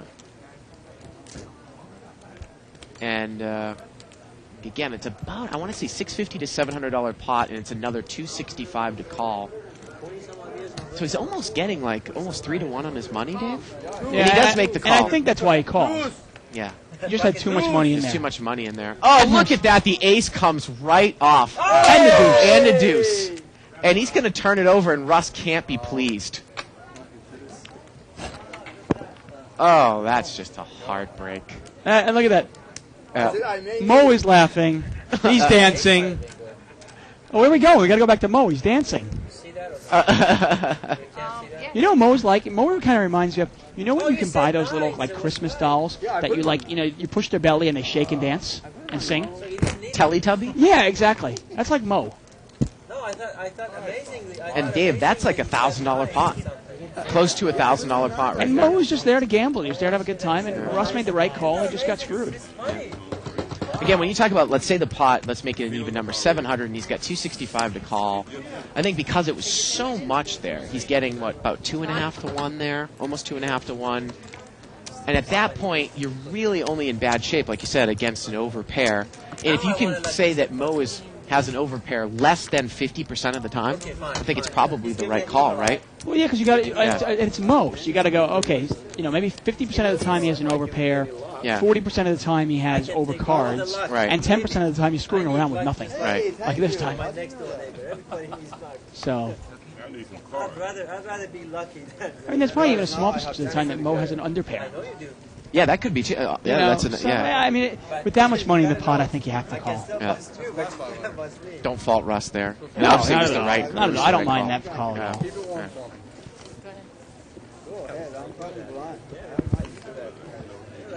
And you can't really get mad at somebody that wants to gamble like that. He's there to gamble. He's there to have a good time, and he's got lucky. He's trying to give you his money. 5-way action here, limped around. 10-7 deuce, couple of spades. No one has a 10. Looks like Sean's got the best hand with a 7. Third spade on the turn. Sean still has the best hand. No one has a high spade either. 25. And Sean's going to bet now. He's going to bet 25.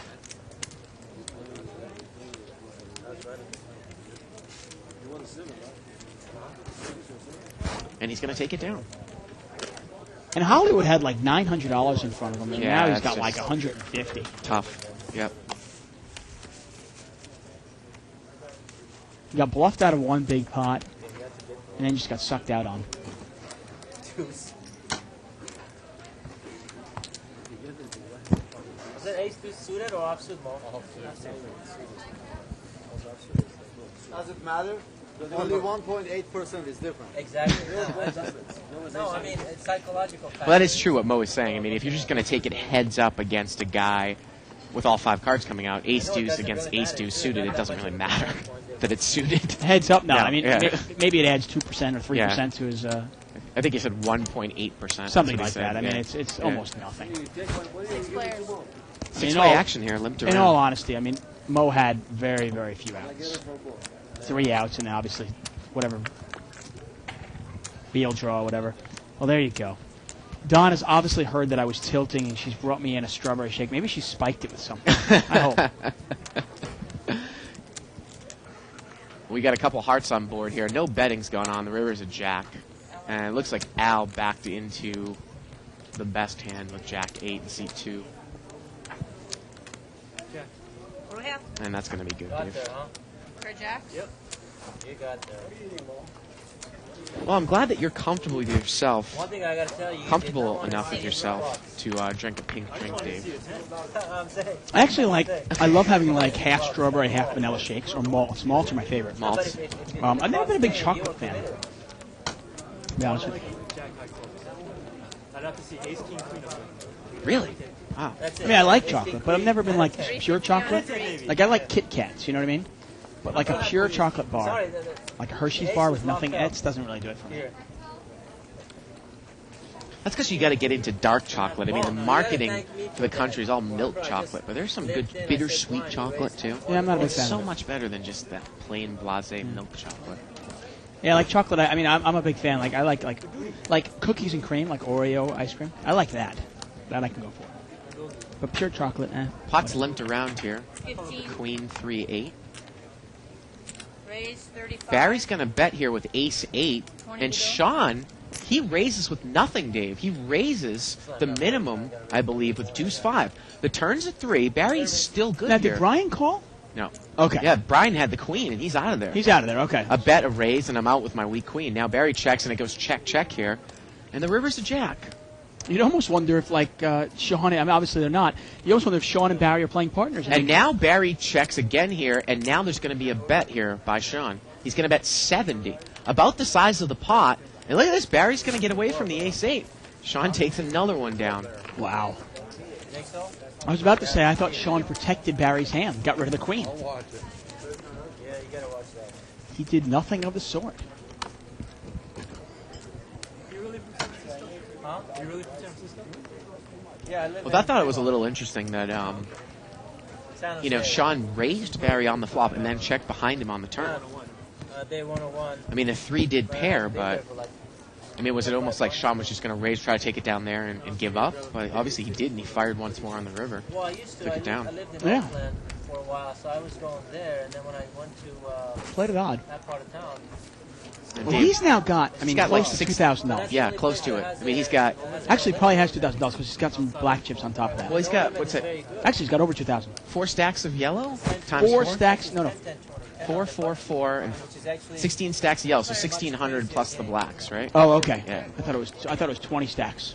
Oh, he has 100 in black and 1 white chip, so he's got about 1,800. $1,800. Wow. Pot has limped around here again. First time I went there, they had a $10,000 minimum buy-in. He's on fire. $15 bet there by Al with Jack 10, and Barry's going to call him with 9-3 in seat 5. River's a 4, sometimes they do. and Al is good here. And look at this, Barry's going to put a little bet in here at the end, kind of naming his price. He's going to bet $25, and Al calls. And Jack 10 is good there. See, I gotta be honest. That's another time there where Barry, Thank you. You ordered that Korean? if you bet $25, a king or a 10 they're gonna call you. Yeah. Okay. Vegetarian. I've been And if vegetarian. somebody doesn't have a king or a 10, well, then you don't need to bet your hand. Now, knowing Al, I mean, you might actually be able to get him off of that hand representing a 4 if you bet But a then lot. you got to bet more than 25. Yeah. I mean, because you look at the board, there's nothing he could beat. He couldn't beat a king, couldn't beat a 10, or couldn't beat a 4. So we're going to look at another chip count. Like we said, Sean actually has about 1,800 now. And Mo, with that win before against Hollywood Russ, he's got about 950. It looks like Hollywood has rebought. You can always bring your stack back up to 500, and that's what he's done. Right. We haven't really heard much from Lee there when he made that kind of technical error earlier in the show. Lee's a little tight weak as well. Also, he I don't think he's real. He's a low limit prop, and he's not real comfortable playing for hundreds of dollars. Russ is going to raise here. He's got pocket aces. He makes it 30 to go. I called blind. Allen's going to call with king 5 offsuit. Mo's in there and Al's in there. $120 pot here.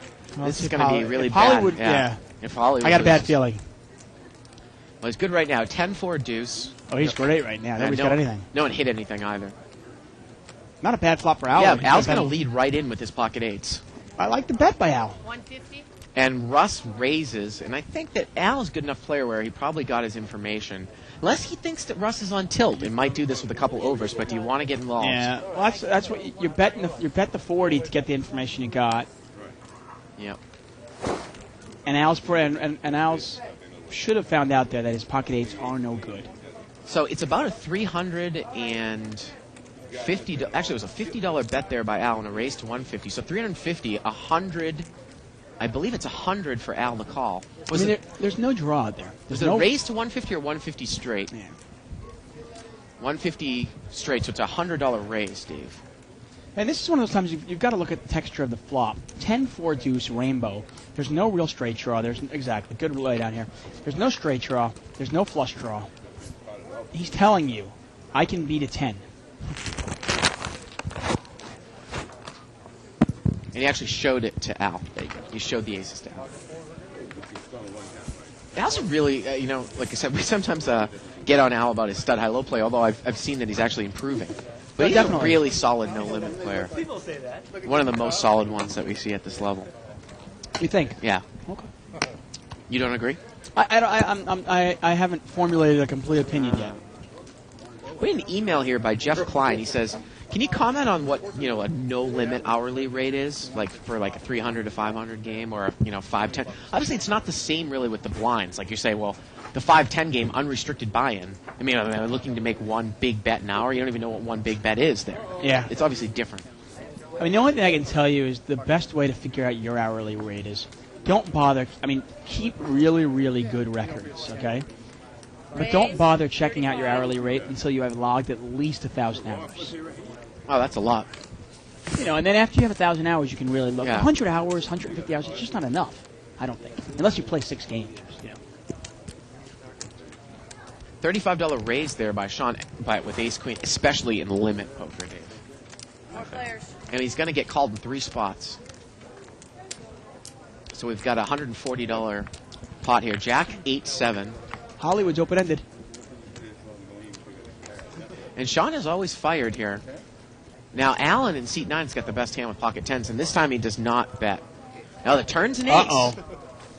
And Now- Mo has got ace-jack. He's made aces up, and Mo had the ace-jack and didn't bet the flop. 200. It wasn't Allen with the best hand. It was Mo on the flop. Yeah, he was looking for a check raise, and it didn't work, but he might even get more money now. Yeah, he's going to bet 200. And Mo is pretty deep, and we know that Sean is. We get fireworks here, folks. 200 into a $140 pot. Uh-oh.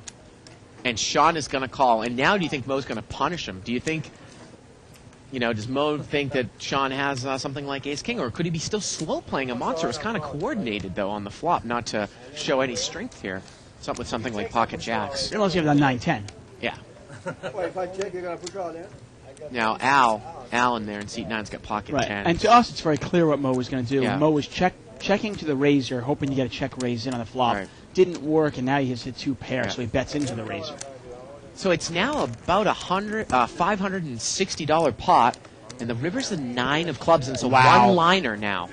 And Or four Allen liner. would have made a straight. And it just gets checked down and kills all the action. And Mo's going to take it down there with the ace-jack. Yeah, if the 9 of clubs doesn't come, if it's like a deuce, a red deuce, Mo is Deuce of probably going to diamonds, bet deuce of hearts. $400. Yeah, absolutely. And get called. Well, at that point, Mo might even push all in, Dave. I was going he's not, I think Mo is thinking to himself, well, if this guy's got something like 9-10 or is slow playing his set, there's just no way, because I think there's more of a chance that if I bet big, I'm going to get called by a weaker hand than that scenario happening where I've been trapped, Yeah. with a big hand there. I like the hat. I just want something that says beat me. Beat me, spank me. And now Sean's picked up pocket queens. He just lost that hand, and he's picked up pocket queens right away.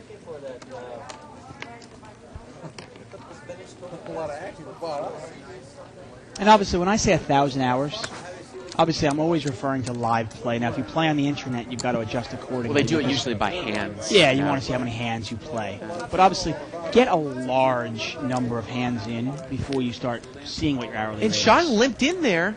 He limped in the cutoff with pocket queens. And he's hit his top set now. Well, Queen 9-6. Couple clubs. No one's on a club draw. Now, Jack 10's open-ended in seat 5, Dave.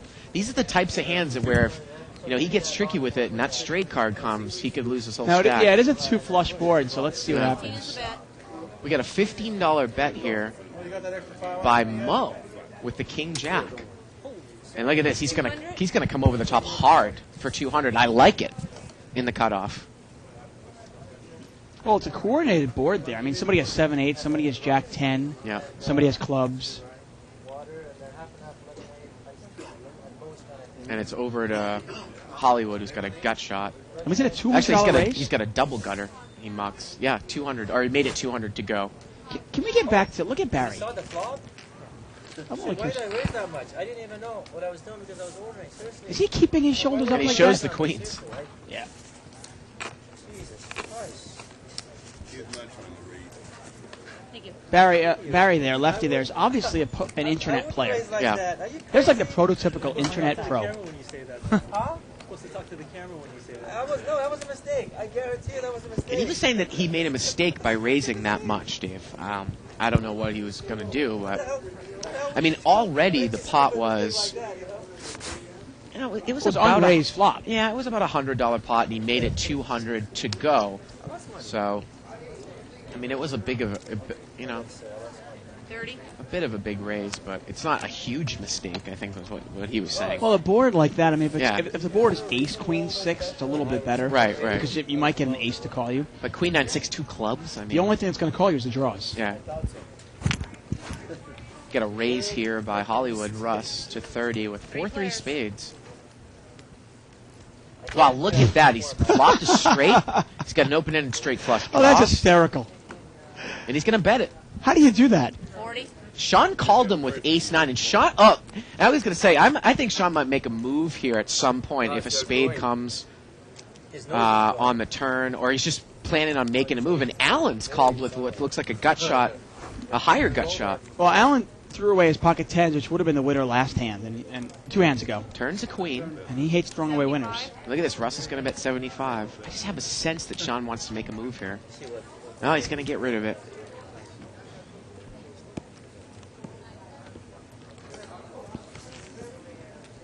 I like that flop.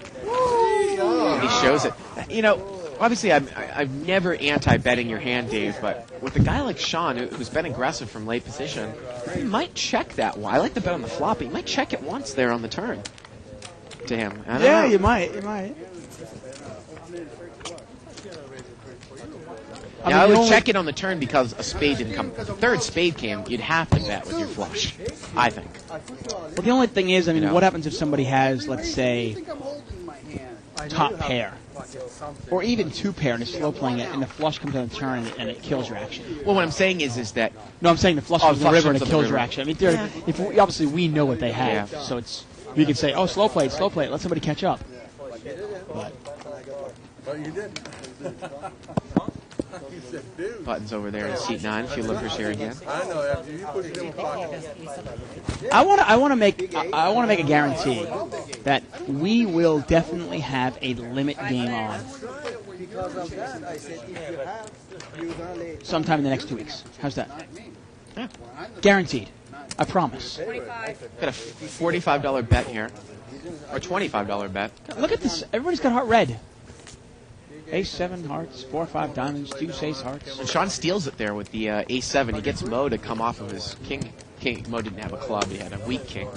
Did not get involved.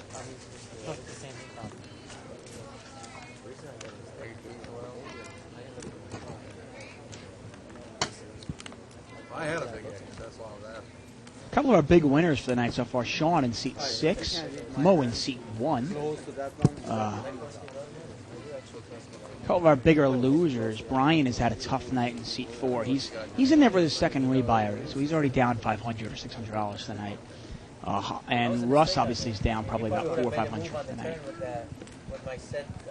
Barry there in seat 5, our 2+2 man, is pretty even, I think, right? Yeah. Check. Someone here push Stalin. Well, Sean keeps saying that he made a huge mistake with raising with top set there, Dave. I mean, I think it's an automatic raise. I mean, what are you going to do? Just call it The off? problem. Yeah, you and I agree with that. I mean, obviously, if a king comes and Barry makes it straight, Yeah, he's going to lose his whole stack, right. 15. or as much as Barry can take. $15 bet here Raise. by Hollywood with King 10. Yeah, I just want to know if you And Sean is going to raise again as a bluff. 70 more. Boy, this guy is doing stone cold bluffs all over the place, Dave. Did somebody tell him it's bluff night? I mean, we need to bring this guy back for bluff night. I think the I flop, should tell him tomorrow night's bluff night, huh? the flop was checked around. Hollywood led with second pair on the turn, and Sean's raised it. 75. And again, I think that Russ is just... Flop comes. Yeah, he's out of there. King 10-4. And I still think that Sean is he's just bothered. He thinks he just made a huge mistake with his queens there. Well, everybody loves to slow play the big hands. You don't realize that sometimes if you slow play your hand, you're still going to win either a small pot or lose a big one. He limped from the cutoff with queens. Pre-flop that hand. I had 600. I guess that's one way to do it. I could not believe he And you had a set of 10s? a set of 4s. Oh, set of 4. Al's got the button there in seat 2. I see caller, are you sure? I thought. Mo is going to raise here. Got 35. You know, Queen 10 off suit. Al on the button's got pocket 10s. He just calls. Yeah, Al really plays a pretty conservative game. Yeah, to me, I mean, you say like I would like to see him a little more aggressive, to be Yeah. honest with you. Because, I mean, Mo could be making that move with ace 4 or anything, really. I mean, Now, if Mo bets, what do you do? king 8-4. But he wasn't playing solid because he was playing 20-40. And he bets, looks like just a little amount there, 75 60's bet. or 60. And Al quickly calls. He came out, he was drinking.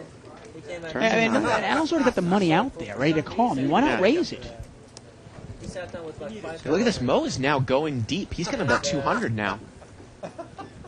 That's the problem with not raising or anything. You get no information. You have no idea where you're at. Like he would call a raise. Mo's on a pretty much stone cold bluff here. I mean, a jack would give him a straight. Eight would come on the flop. Mo's betting about the size of the pot, so the total pot now is 400. It's 200 for Al to call. Like that. So And Mo's playing the player. He knows that Al is pretty tight, pretty passive. Yeah. So after he lost to me, he bought in 1,000. And we're getting word that Mo actually asked for a 9 on the turn. Yeah, he called the 9 out, and it came on the turn. What would a 9 give you, though?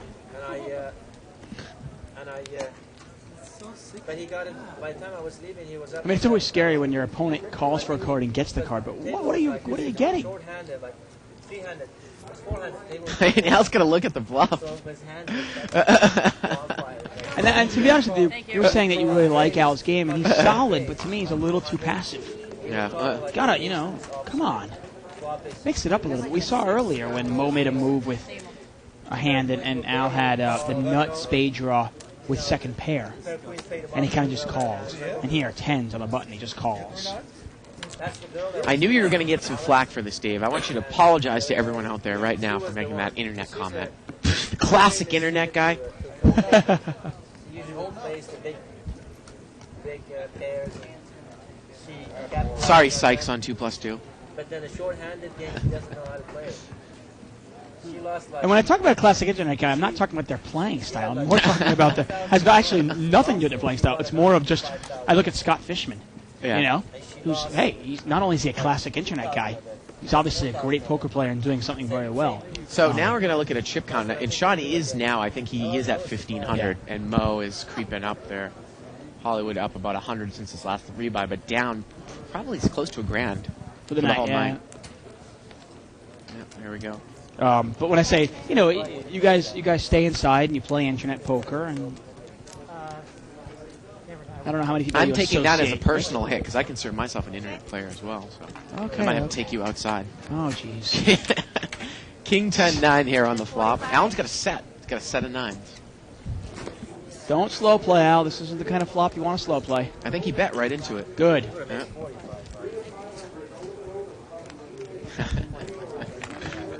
I mean, to be honest with you, all poker players need to go out in the sun.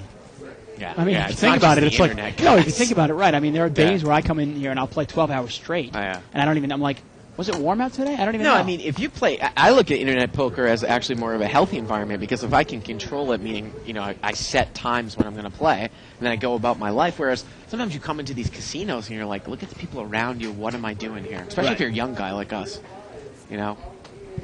Yeah, look how tan we are.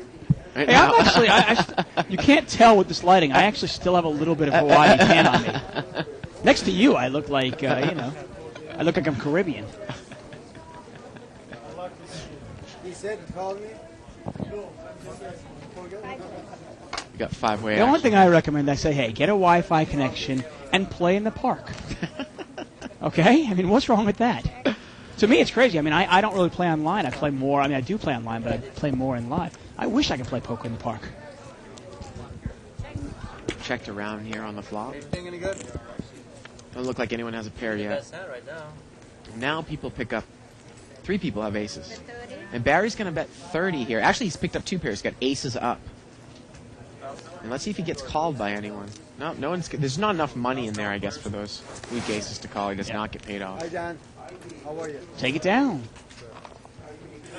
Sometimes it's hard for an internet poker player to adjust to live game as well because they're used to not only are they getting more hands per hour, but they're playing 2 or 3 games. Well, I think that the play live is much, much weaker in general than on the internet, especially when you go into certain internet sites when people are doing it for a Well, you living. got to look at it. It's harder. It's human nature to want to play. How many times do you get in your car, drive Right. down to the casino, and go, "I'm going to go Oh, it's fold. Dan. Dan is in there. I'm going to go fold a bunch of hands." Right, right. You go. I want to go play poker. Right. I want to mix it up. Whereas if you're home, just sitting there watching TV, you can play as proper as you want, right? well, there's also a matter of you're playing. You're getting a lot more hands per Right, hour, and you're right. playing 2 or 3 games at a time. Yeah. So you don't have to start playing marginal hands because the next hand is coming right around the corner. Got a couple of big hands here. Al's gonna come in for a raise for 50 with pocket jacks, and seat 4's got pocket queens. And it looks like he's just going to smooth call. Now, what I'm going to say about this is sometimes when you look at patterns of players, and Al, and it's going to come in with ace-jack suited. sometimes you look at people's patterns of betting, you might think that Al, with that big raise, might have something like 10s, 9s, or 8s, and maybe no one else is going to come in behind me. But Alan comes in behind me in seat 9. Oh, and there's a jack. Wow, jack, 7, 3, all jack. diamonds. The case jack comes out, And Al's hit top set. Alan has ace jack. and Brian's got the queen of diamonds. The pot's $150. Wow. And what is Brian going to do with the overpair and the queen of diamonds? I think it's a $100 bet here by Al in seat 2 with the set of jacks. Rosemary was a lot of fun when she smoked those. And can And Alan wow, get, Brian- can Alan get away from it? Brian just calls, and Alan just calls. Wow. How about a black ace? $450 pot now to the turn. Wow, the turn's a king. Could be a little bit of an action killer. It's all in. And Al is going to move all in, and Brian thinks that the king killed him, but he didn't realize what bad shape he was in. So Now he does have outs. Obviously, Yeah. he needs any queen. Al or is any all diamonds. in. It looks like Al's got 400 there. So we're talking about an $850 pot. It's 400 for these other two guys to call. Boy, Alan in seat 9, sometimes we pick on him there, but I just think I definitely would have gotten away from that hand. You got a huge bet and a call in between. You got ace jack of hearts, Dave. Yeah, you just got no redraw. You got the ace Yeah. of diamonds with the jack Oh, of hearts. yeah. Your hand's big enough to move in on. Yeah. Nice laydown by Brian. Dealer, I need help. I know he's got me right now. You're drawing dead, Yeah, Alan. Alan, you need help because there's no way that a card can come. You need we need to play 8-card hold'em here, and the river is an 8. Set of jacks is good. And I was about to say, it was a really good laydown by Brian, but that was, if he called, at least he's looking at it going, well, maybe I can get lucky and catch a diamond. And Brian actually had about 10 outs still. Alan had no outs still. It was a bit of it was an action killer for Al because if the turn card comes any blank that's not a diamond, I still think that Brian calls in between, Dave. Probably, from what yeah. we've seen. But the funny thing is the case jack drops. She'll help you out. And Alan's another $500 behind. So he's down about $1,000 tonight now, too. Nice rattle. And we have a straddle here. That's a dessert. Isn't that a German dessert? And that's Alan straddling. Give me the whole way. That's another thing. When we have ladies' night and it's like hottie night, I want to institute that everybody has to straddle.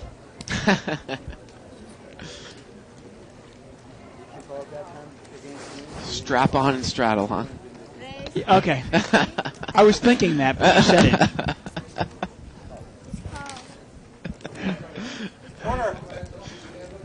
Got a raise here by. Is that Barry? Yeah. How much is the raise here? Looks like 50. I think it's a straddled pot, dude. It is, yeah. Alan straddled. Yeah, With no ace four- compounded, Alan. It looks like he's going to immediately Oh, he's call. definitely going to call that. Yeah. Well, Barry, loosen up with your raises. There's more dead money in there. He's got ace jack on the cutoff, and it is the best hand right By now. far.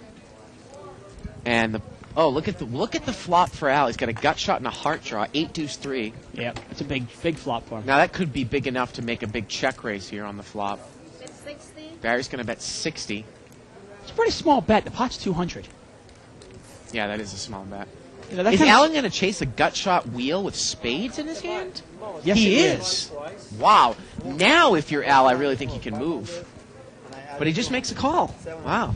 I thought maybe with just being a heads up, maybe you could get it tricky. But when Alan calls, Well, and behind Barry him, still has the best hand. well, there's Well- a heart. Oh, And wow. it gives Al the straight flush, or excuse me, the flush. With the straight flush draw. Yeah, with a straight flush draw. And look at this, Barry's going to move all in with the ace jack because he's got the ace of hearts in his hand. Uh-oh. Al Hey. checked the flush. Barry bets. And Al's actually got a double gutted open-ended straight. Oh, double gutted straight. And he does flush draw. call. And the river is a jack. And Al is going to take down another good-sized pot there. Yeah, Barry actually had less hard outs. He couldn't catch 2 of those hard outs, so it would have been a straight flush. Now I'm curious, had Barry made that move on the flop, does he take it down? If Barry bets 200 on the flop instead of 60 and then 200, does he take it down? I don't think that Al's going to go anywhere with that No? hand. Okay. He's got a big draw. He does. It looks like Barry's locked the seats. He's going to get maybe some more money or take a break, and he's going to come back. Good. I think, Dave, that was like a $900 or $1,000 pot right there. Oh, yeah. That was huge. $200 pre-flops. Yeah, huge pot. The one thing I did notice about myself, when my wife was in Hawaii and I was home alone, I noticed that I was playing much more poker online. I'd literally like wake up in the morning and play online and then go to work, play here, do commentary, go home, and play more online. Welcome to my life. I'm not married. Now, the funny thing what Barry did there, Dave, because he was in position, and I'll get to it at the end of this hand. Seat number 6 has got Jacks pocket again. jacks. What are Yeah. they just like flying on the table? I don't think he raised. So it's an unraised pot, and the flop was 9-8-7, a couple of clubs. Allen's got top pair. I can't complain. I did that to somebody else that had king. It's a $25 bet, and Allen calls. Al has a flush draw. He's going to call. And remember, it's an unraised pot. Look at that flop with jacks. And it's $100 now in there. Turn is a 7. And that makes Jacks a little stronger. Dan is out of the hand in seat 8. Sean's going to bet 100 now.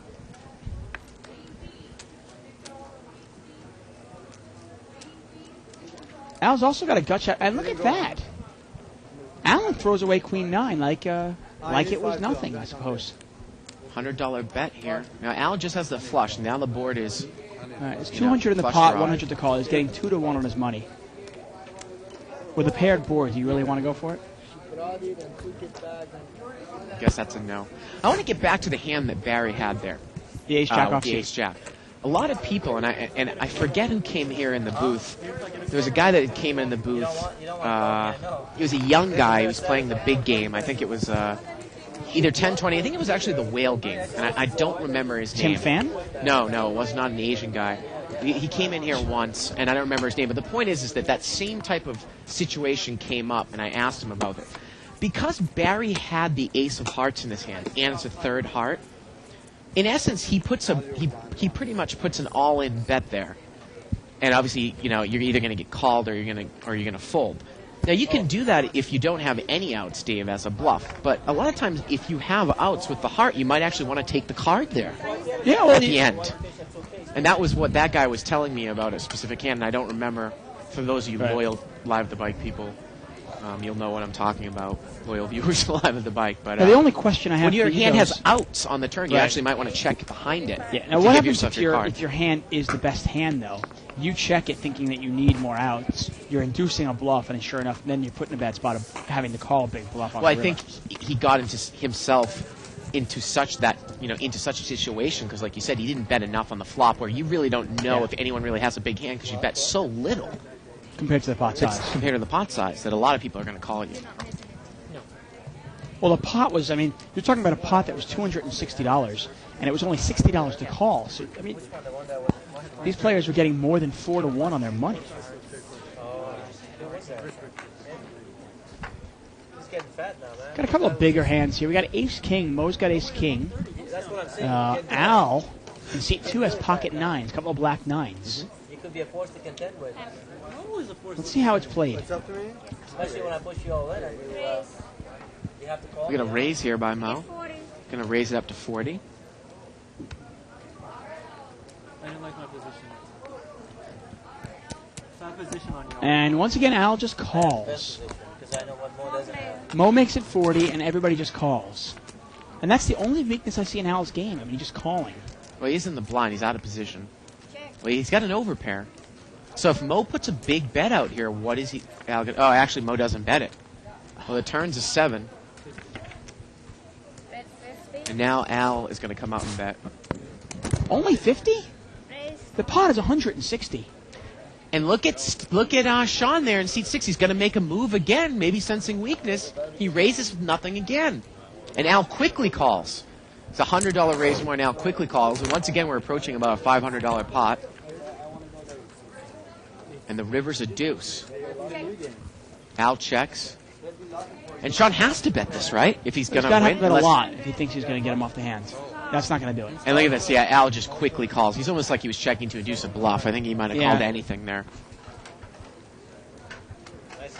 I mean, If the guy, I guess Sean if the guy was bets 500-600, he might get him off. But. Well, Sean was trying to represent a 7 there, but maybe that was the first time that's been, that the players have seen the fact that Sean might have been bluffing there, but we've seen it all night that on the turn this guy might raise with anything. Really interesting the way Al played that hand. I mean, he played it so passively. He even checked the flop. When there's so many cards that can come out that could hurt your hand. So tell me what you got right now, so I need to... I mean, maybe he was looking for the old check raise, thinking that Mo would bet it. $200 now. $200 stacks? Just give me a count, yeah. I got a lot.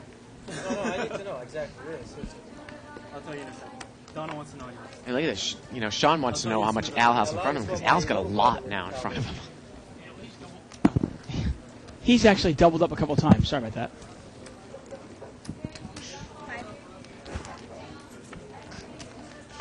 Pot is limped around. Flop comes ace 10-7. Bet 25. $25 bet there. Seat number 6. And a call with 10-4 by Brian. And Sean once again has nothing. Turns a 9, or heads up 10-4 against deuce 5. And it goes check, check. River's a 7. And now Brian checks again. And let's see if Sean fires here. Remember, with this hand played out like this earlier in the night. And this time Sean fires on the river and Brian mucks. Yeah. Again, Sean's raised the flop with nothing, took a card in the turn, got checked to him on the river, and he bets, and he takes it down. I got to hand it to Twice. Sean here. Even when his bluffs don't work, he doesn't stop firing. He hasn't stopped firing all night.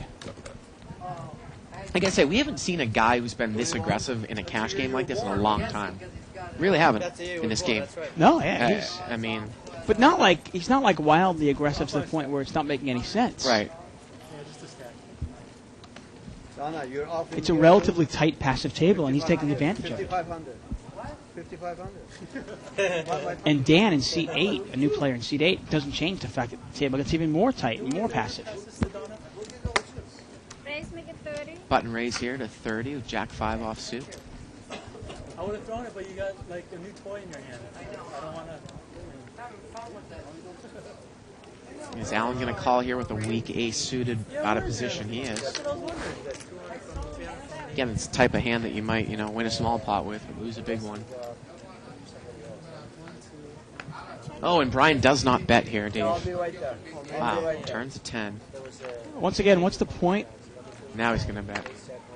He'll probably win it now. Yeah. But I was going to say, what's the point of raising with Jack 5 on the button if you're not going to bet that flop when you get it heads up? Now, Sykes on 2+2 says, Bart, unless it's bad lighting, you're as pale as a ghost. Well, I want to tell you that I'm getting word from my tech guy, Isaac, that actually it's and I'm not even making a joke, it actually has to do with the white balance of this camera in relation to like the dark colors that we wear. Yeah. Why are you rubbing your left breast while you say that? He says, let me. Very, very disturbing there, Bart. I get on dance, right? I know. Two of us have strawberry shakes, and now he's rubbing his left breast. I don't know what's going on here. 35. Jacks again. Yeah, Mo's going to make it 35 to go with Jacks. Brian's got a real hand now. This time he's got big slick. All right, I'm going to call you. Sean is in there with 3-4 off suit. And Dan, he's going to come in with an ace rag suited. So we got a $100 flop now, huh? Yeah. Deuce, deuce, 8. Mo has the best hand, the overpair. That's a great flop for Jacks. 300. And he's going to bet 300 here. Look at that overbet of the flop. Show the bluff. Show the 3-4. Show the 3-4. Huge overbet. My ace high is 50. Dan, don't listen to them. He's ready to take it down. Don't listen to them. Lay it down. I didn't say anything. I was Oh, I about to thought- fold, and then you opened your mouth. I So said I I think have. my hand must be good. Unless you have it. Show the 3-4 offsuit. Come on. Was that a type of bet that might only get called by a deuce? He doesn't have the deuce, of course. If I had the deuce, I mean, Probably. Sometimes you want to bet the minimum amount to get your information, right? You lose. I still think that Mo is kind of fooling around. If you ever if people who are new to the show, if you ever watch him play in the 10-20 game, Yeah, that's kind of textbook, you know. He's definitely having fun and everything, but he's making money. Yeah. I don't think he's here to lose money now. Yeah.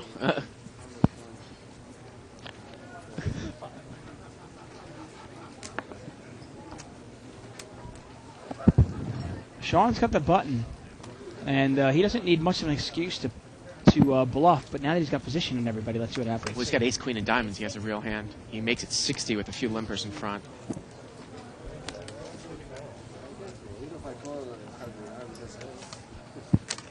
And Alan's had enough. He's leaving.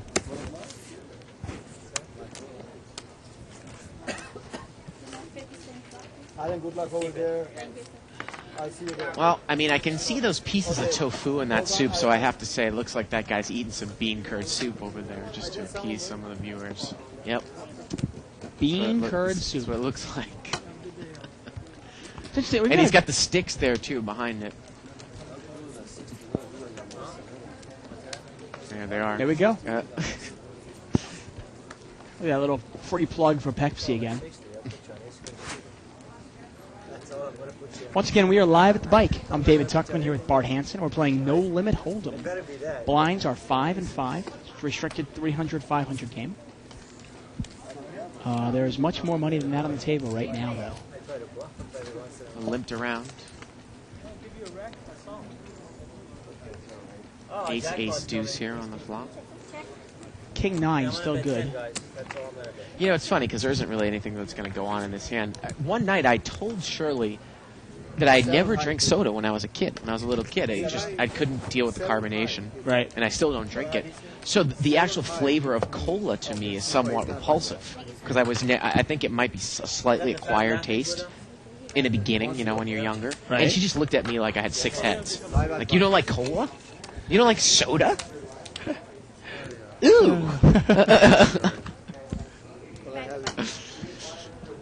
You know what's great? For all our viewers at home, actually, if you live away from home and you miss your sister, or if you are a girl and you miss your brother, that like brother-sister relationship, just tune in when Bart is actually commentating with Shirley.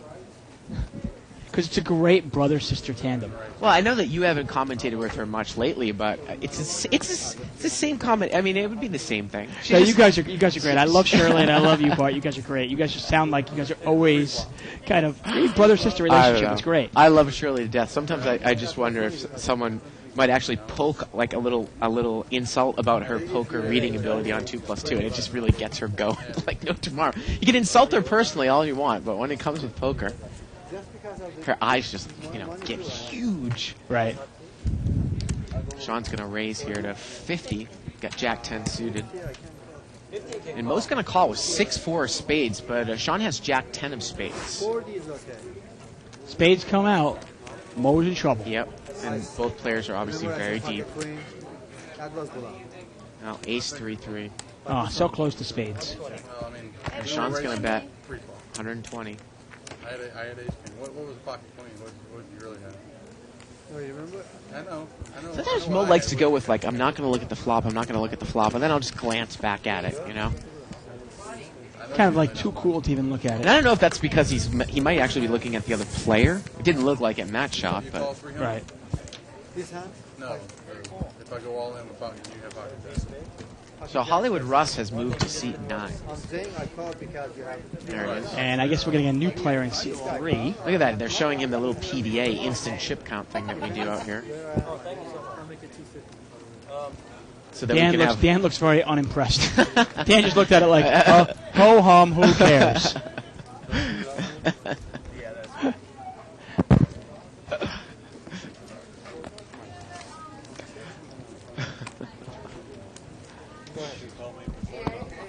We've got a lot of limp here. Cocktail? $20 pot to the flop. Cocktail? A couple diamonds out there. Nice flop for Brian. He's got a pair and a diamond draw. Yep, Jack 8-7. But look at Mo. He's flopped a straight. Oh, wow. And Brian's going to bet 45, and Mo has a straight. Oh, this is fireworks. I guess Brian's got a huge hand. Pair with a diamond draw. Let's see what Mo does. He's going to do the check raise. Yep, he's going to check raise here, it looks like. Looks like he made it 90, Dave. And I can't fault Brian. Oh, he just called. Excuse Wow. me. He just called. Turns a 10. And that could be an action killer. Yeah, and now he bets. Yeah, I think that's where it was. It was like board, and then Cowboy Palace over Chats were. Yeah, it's a $200 bet. Classic case of what you're talking about, Mo. I mean, excuse me, Dave. But Brian's going to move in anyway. Brian's going to move in anyways with the pair and the flush draw. Let's see the river. Oh, it's a diamond. And Brian gets there. Oh.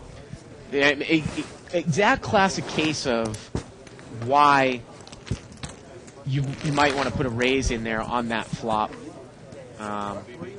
Again, the turn came 10. And usually, Brian should have folded.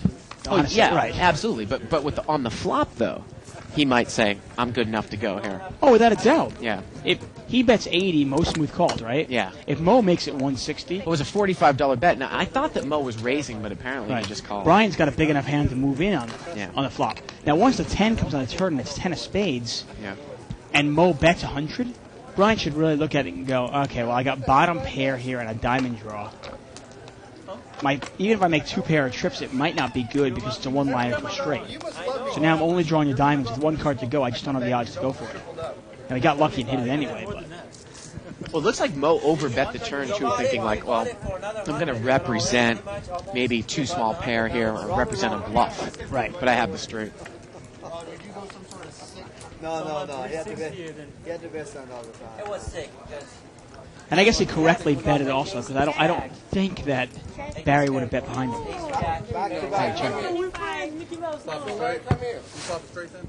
That's 10? Yeah, I had 9-10. Oh, we're actually getting, Mo's going to bet here. We're actually getting word, Dave. And I'll get into it after the end of the game. Because I thought again, sometimes things don't make a lot of sense when we know the players and the action that happens. See, Mo bet the flop here. Sean called it, went check on the turn. And Sean actually bets the river, and he gets a call there by Mo because Mo had a queen. So he outplayed the board, and Sean won it with a pair of 10s. But getting back to Nice that bet there. I like the bet by Sean. That was a nice bet. But getting back to that hand with Mo, he actually did want to raise. This is what the people out there are telling us. And they wouldn't let him because he didn't have enough chips in his hand or something like that. I don't. And he must have he released he released the bet and then announced raise or something. Again, like that? it's a little strange, I think, for Mo to just smooth call that flop, don't you? Right. Yeah. I guess they must have tried. They must have called some sort of a string bet on Mo. Yeah, that's what happened there on that flop. Oh, we got Paul. I know this guy from Limit Hold'em, Dave. He's an action player. He's kind of isn't an angry Persian guy with a, he's got that accent going on. he? Yeah. Yeah. Okay. That's right. Pretty much, he's a pretty action guy, though, isn't he? Yeah, I think so. I've never played with him in No Limit. Pot is limped around again. Bet 20. Dan's going to bet 20.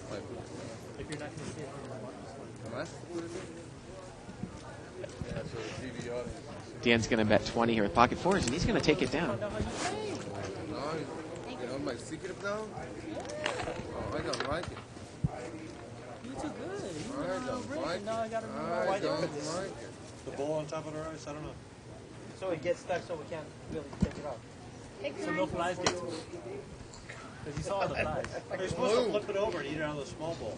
Yeah, and then So did you info big line? I don't know, what is that? What the hell is Sean doing there? Food really isn't allowed at the table, especially with this expensive wiring. I'm raising rice. How many grains? I call 4 grains. I raised 10 grains. How can you call? So Paul is going to post here I only have. as a new player. You only have 4 grains, huh? Raise, make it 30. And Hollywood's going to come in for a raise under the gun. He's got deuce 6 suited. Well, that's interesting. Oh, it's Ross. I gotta look at my cards now. Let me see how my big blind's gonna fare.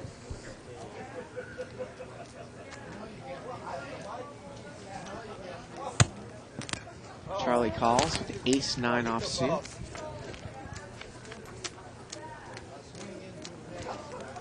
Flop comes king-queen 6. Save it. Russ hits a pair and he's going to bet. He's going to take it down. It went down a little. Hey, David, how you doing? This comes nice and clean.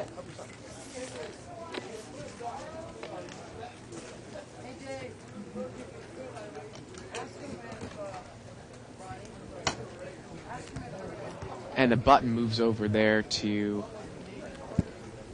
Iceman in seat 4. Actually, it's in seat 5. It's Barry. Mr. Lefty Ace.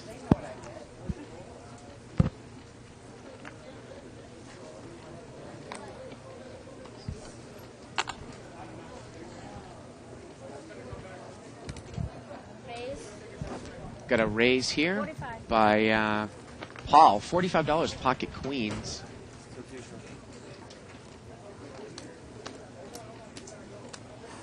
Now Sean's got King Jack suited. Got him. He's going to make the call, it looks like. There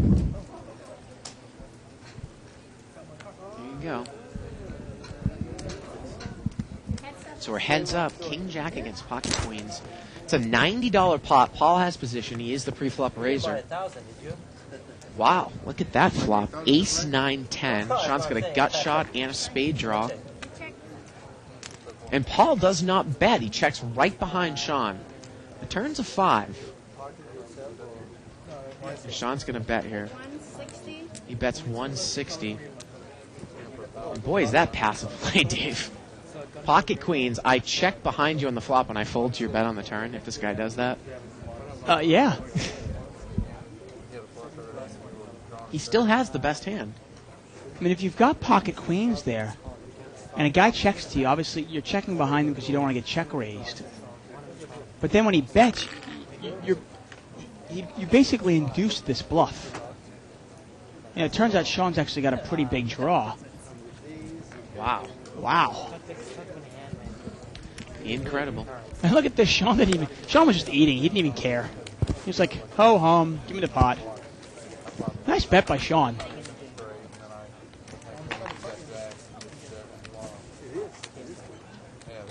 How many times have we seen that, though, that somebody checks, basically inducing a bluff? They get that bluff, and they forget to call. Button is in seat 6. That's Sean.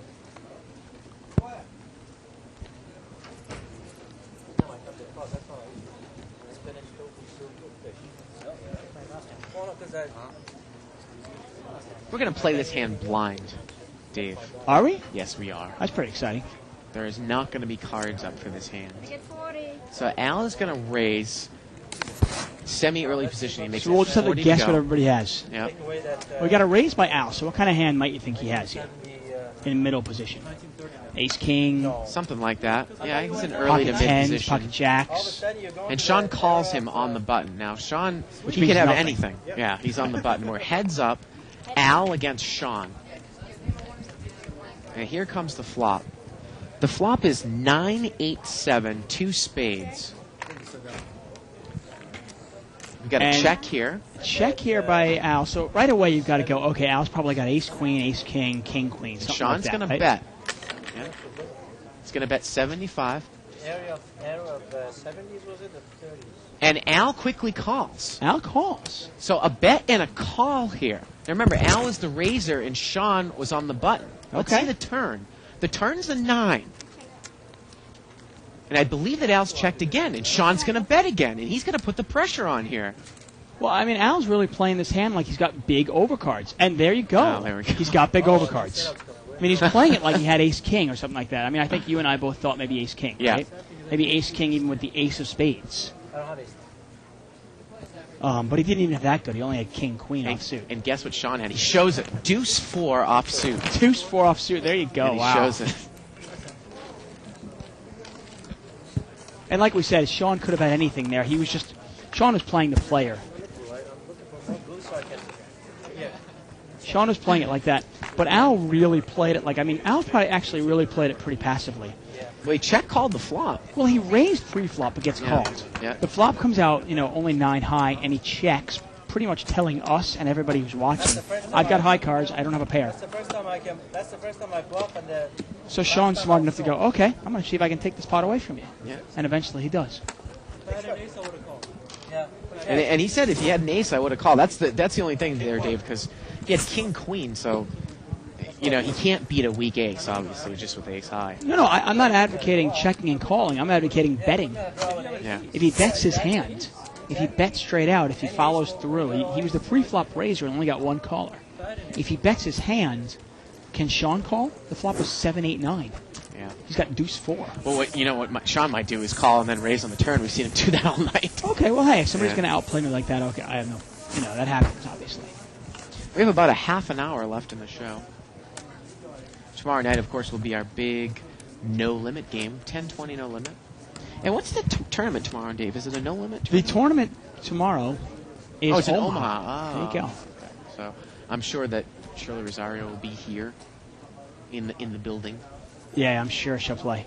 You probably want to play too, don't you? Yeah.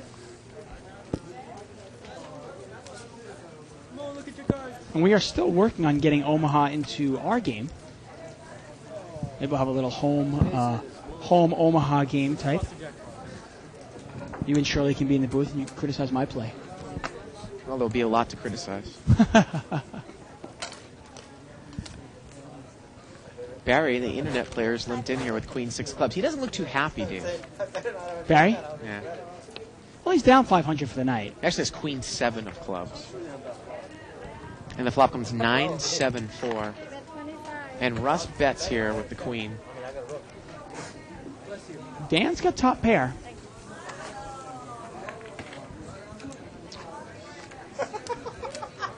Russ bets there with the queen 4, yeah. Look at that. He shows the 9 and he mucks. Wow. Pocket pair. I didn't raise my pocket pair. I didn't look. I just limped in with that. You know what's interesting is, well, I was actually confused there for a second. I was about to say, why did Dan even play the hand from the small blind? But I forgot the blinds here in this game were actually 5 and 5. Yeah. So he was already in.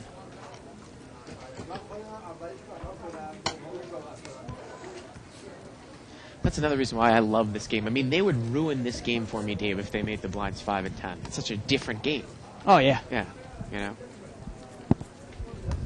And if the stacks get really deep, then you can just straddle if you want to add action to the game. Right. After this game's been going on for a long time. I mean, that's the only thing. Once in a while, there have been a few times where I've actually bought it for 500 and I've had a really good run, and I look down and I've got $2,500 in front of me, and somebody else had like $1,800 in front of me, and I'm going, wait a second, we're playing 5-5 blinds, right? And I'm going, that's not enough for this. Now that I've got this much money in front of me.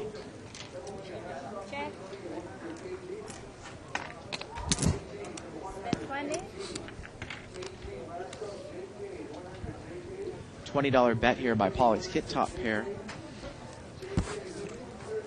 Charlie's played it real tight in seat 7. Oh, absolutely. We haven't heard from him at all. I mean, it's one of the reasons Sean has really been able to run this table over. The table is pretty tight, pretty passive, and Sean has had his way all night. The only player that he hasn't had his way with is Mo, who's downing the O'Douls. Is that no duels there? That's an O'Douls.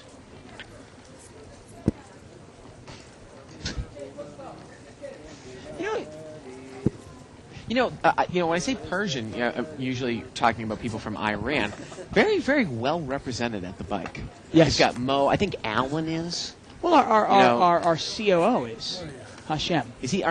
He's Persian as well. He's Persian as well. There's like a link between the Persian and Armenian too. It's some sort of lots of Persians, lots of Armenians. I don't know if the culture crossed at one point. Well, it's one thing that's great about poker is poker table is represented by the entire world. I mean, you literally get Vietnamese, Korean, Chinese, American, Persian, everywhere. Those French people. And Hollywood Russ raised here with King Jack of clubs. And Sean's got an ace king. Is he going to pull a limp re-raise here again? Well, this would be the time to do it. And he looks like he's going to. Yep, he is. He's going to limp re-raise Hollywood again. Well, this time he's got the real hand. He's going to make it 200 more. And interestingly, before, the 2 prior times he limp re-raised, Hollywood actually had a better hand. Yeah, this time he doesn't. This time Sean's got the goods. But Hollywood is in position. Both other times Hollywood was out of position. Good point. The third time that this limp re-raise has come. And Mo had called over there with ace rag. Wow. Wow, and Hollywood calls, and he is dominant. And Mo quickly mucks. And again, Hollywood's probably has maybe another 400 behind him. Now, this is a place where Sean's pretty much got to bet the flop no matter what comes out. Oh, wow. What a flop for Hollywood. Top pair in clubs. But Sean has ace-king. So Sean's ahead right now. All in and a call. The turn's a 9. It gives Hollywood's more outs. And the river's a 9. He picked up an open-ended straight draw on the turn.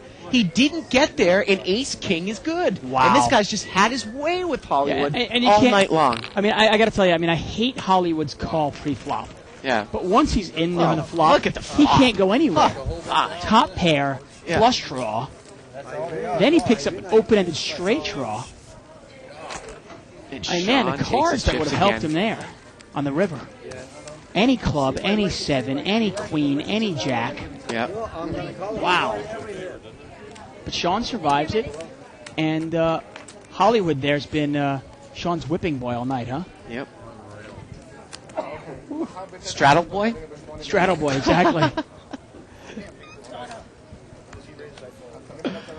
And Russ is only buying in for 300 this time, Dave. I just lived in with ace-king. Yeah, we've seen Hollywood go on some really nice rushes sometimes, and we have seen him when he's going bad. Sometimes he really goes bad. Big draw, Tyrell. Big draw. I know, after you gave him that dollar, that was it. I get $5. Yeah, it was $5 like you said. But I wouldn't have had that pot. He's gonna put you in tournament. But that lucky chip. Only if you promise you're a good tournament player. You actually have a proven track record. And I'm reading something on 2+2, and I'm just wondering, what the heck is Russ McGinley talking about? and Russ is actually one of the few people that I addressed personally, only because I met him, and he's a nice guy. He said, "What is he talking about, though?" Well, I'll tell you. Okay. After this Thank you. hand. Was I not in the booth? No, you were. But I was here. Okay. Ace 6-3 here on the flop. Couple people have aces. Are you kidding me? I would push with anything. Is that how low you think of me? Got a bet here by seat 6. No, Sean. Dan's in kicker trouble here. Yep. So you gotta And a play call by with Dan. those two low cards Charlie's out in there. there with 9-6. Now the turn's a 5. It gives Charlie a flush draw. And he has a straight draw. Sean's kicker will play, by the way. Sean checks, and now Charlie bets, but just a little bit, like $15. Dan calls. And look at this. Sean's going to check raise with the ace-10. Well, even if the board pairs here, Dan's kicker is in a lot of trouble. Dan's in a lot of trouble here. Look at Charlie's hand. Flush draw, pair, straight draw. Is he just going to call? He just calls. It was an $85 raise more. Where's the straight draw you're talking about? Oh, he doesn't have a straight draw. You're right. Okay, I was- The 7 I'm comes sorry. at the end. I was looking at it Yeah. a couple of No- times. no and I'm straight trying to draw. I was Yeah. looking at it going, am I missing something here? Ace-10 is good. And give credit to Dan there. Dan got rid of ace-9 Oh, pretty yeah. quick there. Now, Russ McGinley says, how would you play it like we tried to do that hand? I love this part of CPS, which is Celebrity Poker Showdown, which is Bravo. okay. Except when they forget to give the analysis before we see the cards. Now, I don't know if Russ is knocking us or Russ knocking them. Because, Obviously, we were giving our analysis. yeah, we were. We kind of, I mean, what actually had happened is Isaac left the booth temporarily, and we were trying to fudge it there a little bit. Yeah. And we didn't tell Isaac, and he flipped the king-queen card on, but Right. Which hey, is all's actually- good in live poker. Right, which is actually, I think, less than both you and I expected Al to have. We both thought maybe he had ace queen. Yeah, or ace absolutely. king. Yeah, absolutely. King queen was a little bit of like, oh wow. But maybe we can do that, occasionally. You know, How would you play it? Yeah, or just not show, maybe show one person's cards, something like that. Yeah. Yeah, really. Go ahead. Queen 9-9 here. Looked like it was limped around. And Mo has 8-9 here. He's got trips. And he's going to bet in position, Dave. $35 bet. And Charlie calls with a weak queen. Oh, yeah. Let me see. And Russ has got an open-ended Did straight Charlie draw. hear us say that he was playing a little tight? Last two hands, he's mixed it up now. It turns a jack. Ooh, that's not the card you want to see if you've got trip nines. Mo's got 8-9 of clubs over there in seat 1, and he checks it. Oh, and the river is an 8, and he fills up, and it gives Hollywood a straight. Wow. What And a Mo's river. going to bet 200 here, and Hollywood, he's checked it, and he calls. Hollywood calls. And Mo's going to turn over the full house. Ugh, just a bad night for Hollywood Russ. Nice spot. Another 200. Mo takes down about a $500 or $600 pot there. Mo actually checked the turn there with the 8-9. You know, and sometimes this happens. Hollywood actually normally plays the $1,000 game, and maybe because it's a smaller game, he's just loosening up his style a little bit. I think he's just had some situations where he really couldn't get away. I mean, he did kind of knocked himself in the corner with the jacks that hand, but some other times just what's happened. Well, the nines you were, know? to me, the only case where, I mean, the Jack 10, what was he in there with? Oh, yeah. It's the board is 9-9 queen. We had an open-ended straight draw. Yeah, but the board's paired. Yeah. You gotta be careful to go for those, you know? You don't want to go for straights when the board pairs. You don't want to go for flushes when the board pairs. Also, don't go for straights when there's a 2 flush in the board. You know, you hit your hand, and you're still not good. The only thing I wasn't thinking about was... Especially a no limit. When you hit your hand, it can be really expensive. Six-way action here. Everything would make your hand about 16 ounce, 17 ounce. And look at Sean. Sean's got like a castle of chips over there. Yeah, he's got about 2,500 in front of him. Wow. Turns another queen. 25. And Sean's going to bet here. He's got a pair of sixes, and it looks to be the best hand. I mean, he looks like... I'm not even a big fan of Sean's play tonight, but he looks like a man playing with boys tonight, doesn't he?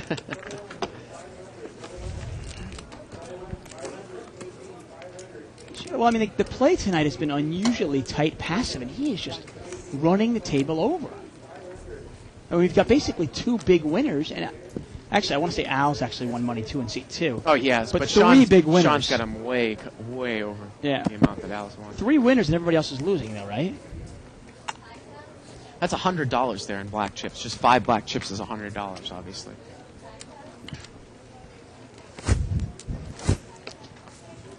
Get another email from Bill Frick here talking about Mike Caro folding pocket deuces and pocket 3, saying you'll probably break even if you never even play them. Thank you for that. Appreciate it. Sean's flop top pair here. Ace Queen. I don't think he raised pre-flop. 55. And Russ is going to move all in. He's got King 10. What a draw again. Open-ended with a flush draw. $55 bet. And Sean has called. The turn's a 9, and that completes Hollywood gets there. Straight. And the river's a jack. He gets there both ways. Yep. Got better and better. That would have been interesting, again, to see those two if they were deep. Because we haven't seen Sean. I mean, we've actually seen Sean call a lot instantly, call a lot just with top pair.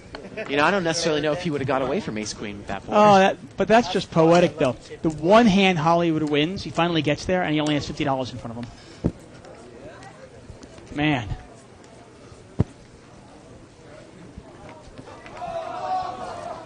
Jeez. I mean, it's like he's been taking it in the ass all night, and he finally wins a pot, and he's got no money. What'd you say about those French people? It's actually the Greek, isn't it? Where's George when you need him? The Greek poker guy. 4-way action here.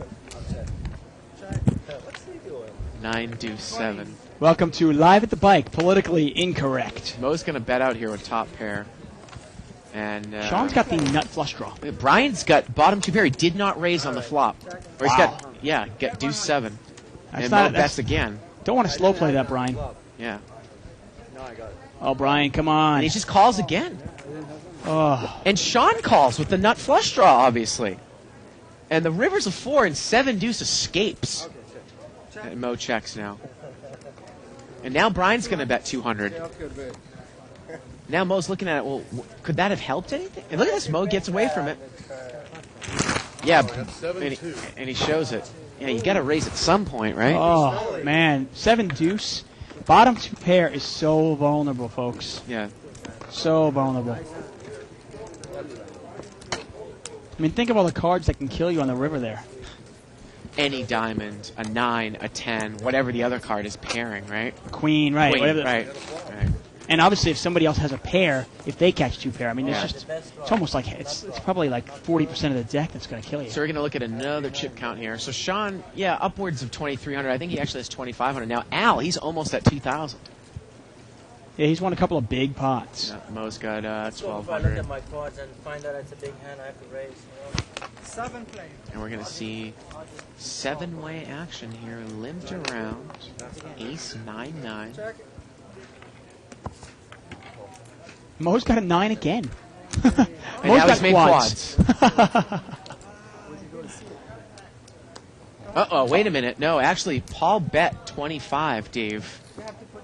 Now, that's information, though, for Mo anyway. It's going to help Mo anyway. It's a burn and turn before action was complete, so that card is not really there, actually. Right. But it does give Mo the information that nobody else has a 9. Right. Absolutely. So it's the same as hitting the 9, really. Right. And Paul bet with the ace-jack, so let's see what Mo does with his 9. And that is good information, right? Well, exactly. That's you don't have to really worry about your kicker. I've got 9-7. I'm worried somebody has 10-9. Well, now I know he doesn't have that. I mean, the only hand that can beat me is pocket He's going to aces. check raise. He's going to actually move all in here. I think Paul might be a little short. That's why Mo's doing this. Well, he also knows his hand is good. You know what I mean? Paul didn't raise before the flop. You don't put him on pocket aces.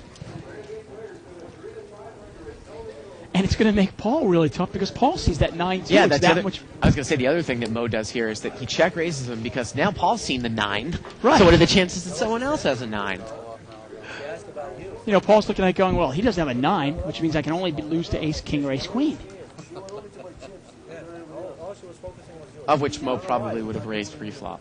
I asked him if you his wife.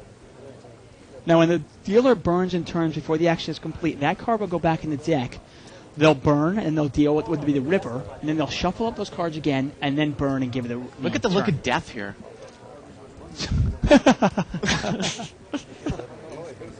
One Persian man to another Persian man, and Mo just smiles. Means nothing to him. Me, I would quiver and hide under the table. Look at this guy. I'm scared here. Oh, my. Petro kicker? Oh, he's terrifying.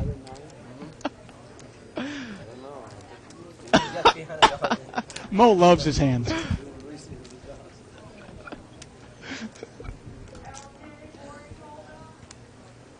Nothing like knowing you have the nuts, huh? And if Mo talks Paul into calling here, you're going to see some Persian swear words come Yeah, it's out a of tough the table. laydown by Paul, to be honest with you, though. When you see the 9 burn, you know? And he's going to make the call there, Dave. The 3 doesn't play. He makes the call. He needs to spike an ace here. Turn is a 10. Wait. Oh, he's got one more card. Oh, wait a minute. Did they do that right with the burn and turn? Yep, they did. They did? Now, the 10 of hearts would have been the river. Okay. Now, they take that 9 and they reshuffle it in there. He's going to shuffle him up again. Well, Paul also, he's got a heart. He can catch a heart here as well. He's got the jack As long of as hearts. it's not the 7 of As long hearts. as it's not the 7. And now they're going to Let's just... And there's jack. And it's jack. And let's get a shot of Paul here. 4-9. Wow. Remarkably reserved. Yes. Look at the look. Still glaring at Mo, though. Glaring at Well, Mo. he's really biting his lip, isn't he? He's got a nice shirt, though. Look at that. Very nice. Another $300 that Mo adds to his stack. Yep. Oh, perfect. He's hitting them perfectly. Wayne, you hit those perfectly. That's what I say. Second time you said 9, isn't it? One thing I want to provide for all our listeners, obviously, if you are solely an internet player but you want to play live in a brick-and-mortar casino, feel free to email us here at liveatthebike.com, or you can even private message myself or Bart. My name is Friar Tuck, and Bart is Bart Hansen on 2+2. And if you have any questions about what to expect in a brick-and-mortar casino, you can obviously watch the show or ask us any questions. We'd be happy to help you out. Don't give me that. Don't give me that. Questions like that, where they burn and turn too quickly and stuff like that, that you might not know. String bets and so forth. Things that you don't have to worry about in a I guess, on the internet. You don't have to worry about a string bet on the I internet? guess not, would you? I mean, is there such thing? I'm 30 years old. But he looks 30. With 22 years experience. Button is in seat 8. And there's a lot of chips on this table. I mean, this Oh. game keeps going all night, man. It's going to be This is a sweet. great game. Yeah. Yeah, just limp in. You licking your chops here?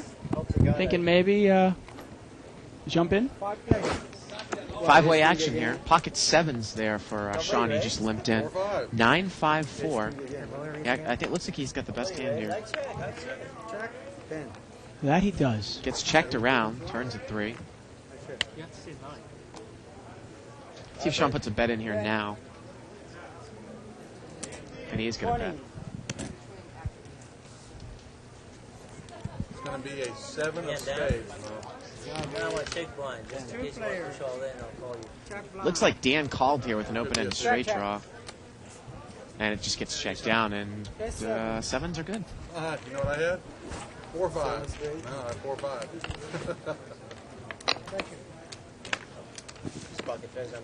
Dave, we have time for maybe 2 more hands. I said I better have good than I had.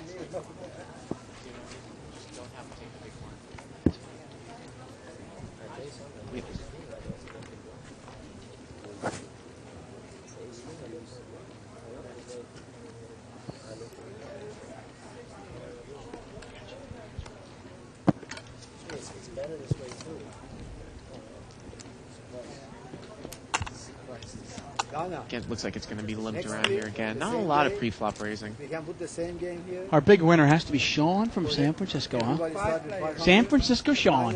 Who has the second chip leader, not the first chip leader. Second chip leader. Now, he loves the game, so I guess he's going to move down here, he says.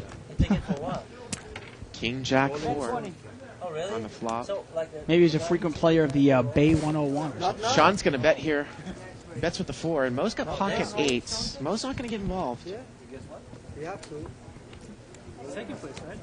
Second place. And Sean is once again going to take it down with the worst hand. What do we get today? You got money? What do you need? You got money? Oh, I thought there's something about the internet. And this is going to be the last hand of the night. So we'll be back again tomorrow with our 10-20 no limit game. Last week I won. Rolling Stone ticket from here. This one? It was the best. Yeah, Friday's our big night. Oh, did you? Thousands and thousands on the table I at got any the moment. Rolling Stone ticket last Friday. Yeah. For the best. And it's going to be bluff night, of course. Bluff night it is. We'll have to invite Sean. Yeah, What was it? yeah, we really should. Lose the odds with that one. I mean, it can be better than Mo's picked that. up pocket 8s on the button here. 55. It's going to raise it up. Makes it 55 to go. Almost a board. No one can tell me, oh, it was. Notice that Sean doesn't mix it up too much with You Mo. beat me already. No one can tell me I had them. The lowest one. And, also And the low Mo's block, going to take it whoever- down. And with that, we're going to do one more hand, or all right, we'll do one more hand. And with that, we're going to do one more. You got it. You got it. Yeah, 1, 2. Last hand on the air. Tomorrow we're going to have. Tomorrow we're going to have what? I can't wait to rush into the Mexican poker section and see Yes. how Jesus is doing. I'm sure that the Coronas are flowing in the ballroom tonight. Not just for Jesus, but maybe they get some Decantes and Muy Bellos I bet. as well. 5 player. 5-way action. That's a $25 pot. I edged you by a little bit. Flop is 8-5 deuce rainbow. Yeah. Nobody has an 8 here. Brian actually has the best hand with queen 5. And a deuce falls, and that gives seat 3. Paul has now got trip deuces. And he's going to bet. No, Mo. excuse me, it's actually Mo that bets. Yeah, Mo bets a spade draw. He's got a spade draw. And Paul is going to check raise. Check raise a lot, it looks like. Wow, Mo quickly calls. Maybe Mo thinks if he hits a spade, he might get paid off. Well, the river's a 10. All in. And Paul moves all in. I think, again, sometimes Mo's just fooling around, I think. Yeah, I mean, I maybe thought Paul was on tilt, and he was trying to keep him on tilt. Well, that was the last hand of the night. So thank you, everyone, for joining us. Please tune in tomorrow at 6 o'clock Pacific time. For Live at the Bike, we'll be doing our 10-20 no-limit hold'em game. So for everyone here in the booth and for David Duckman, I'm Bart Hansen. Good night, everybody, from Live at the Bike. It's here. It's big. And it's closer than you think.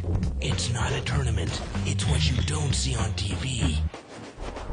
The cash is real. The stakes are high. They bet big. They win big.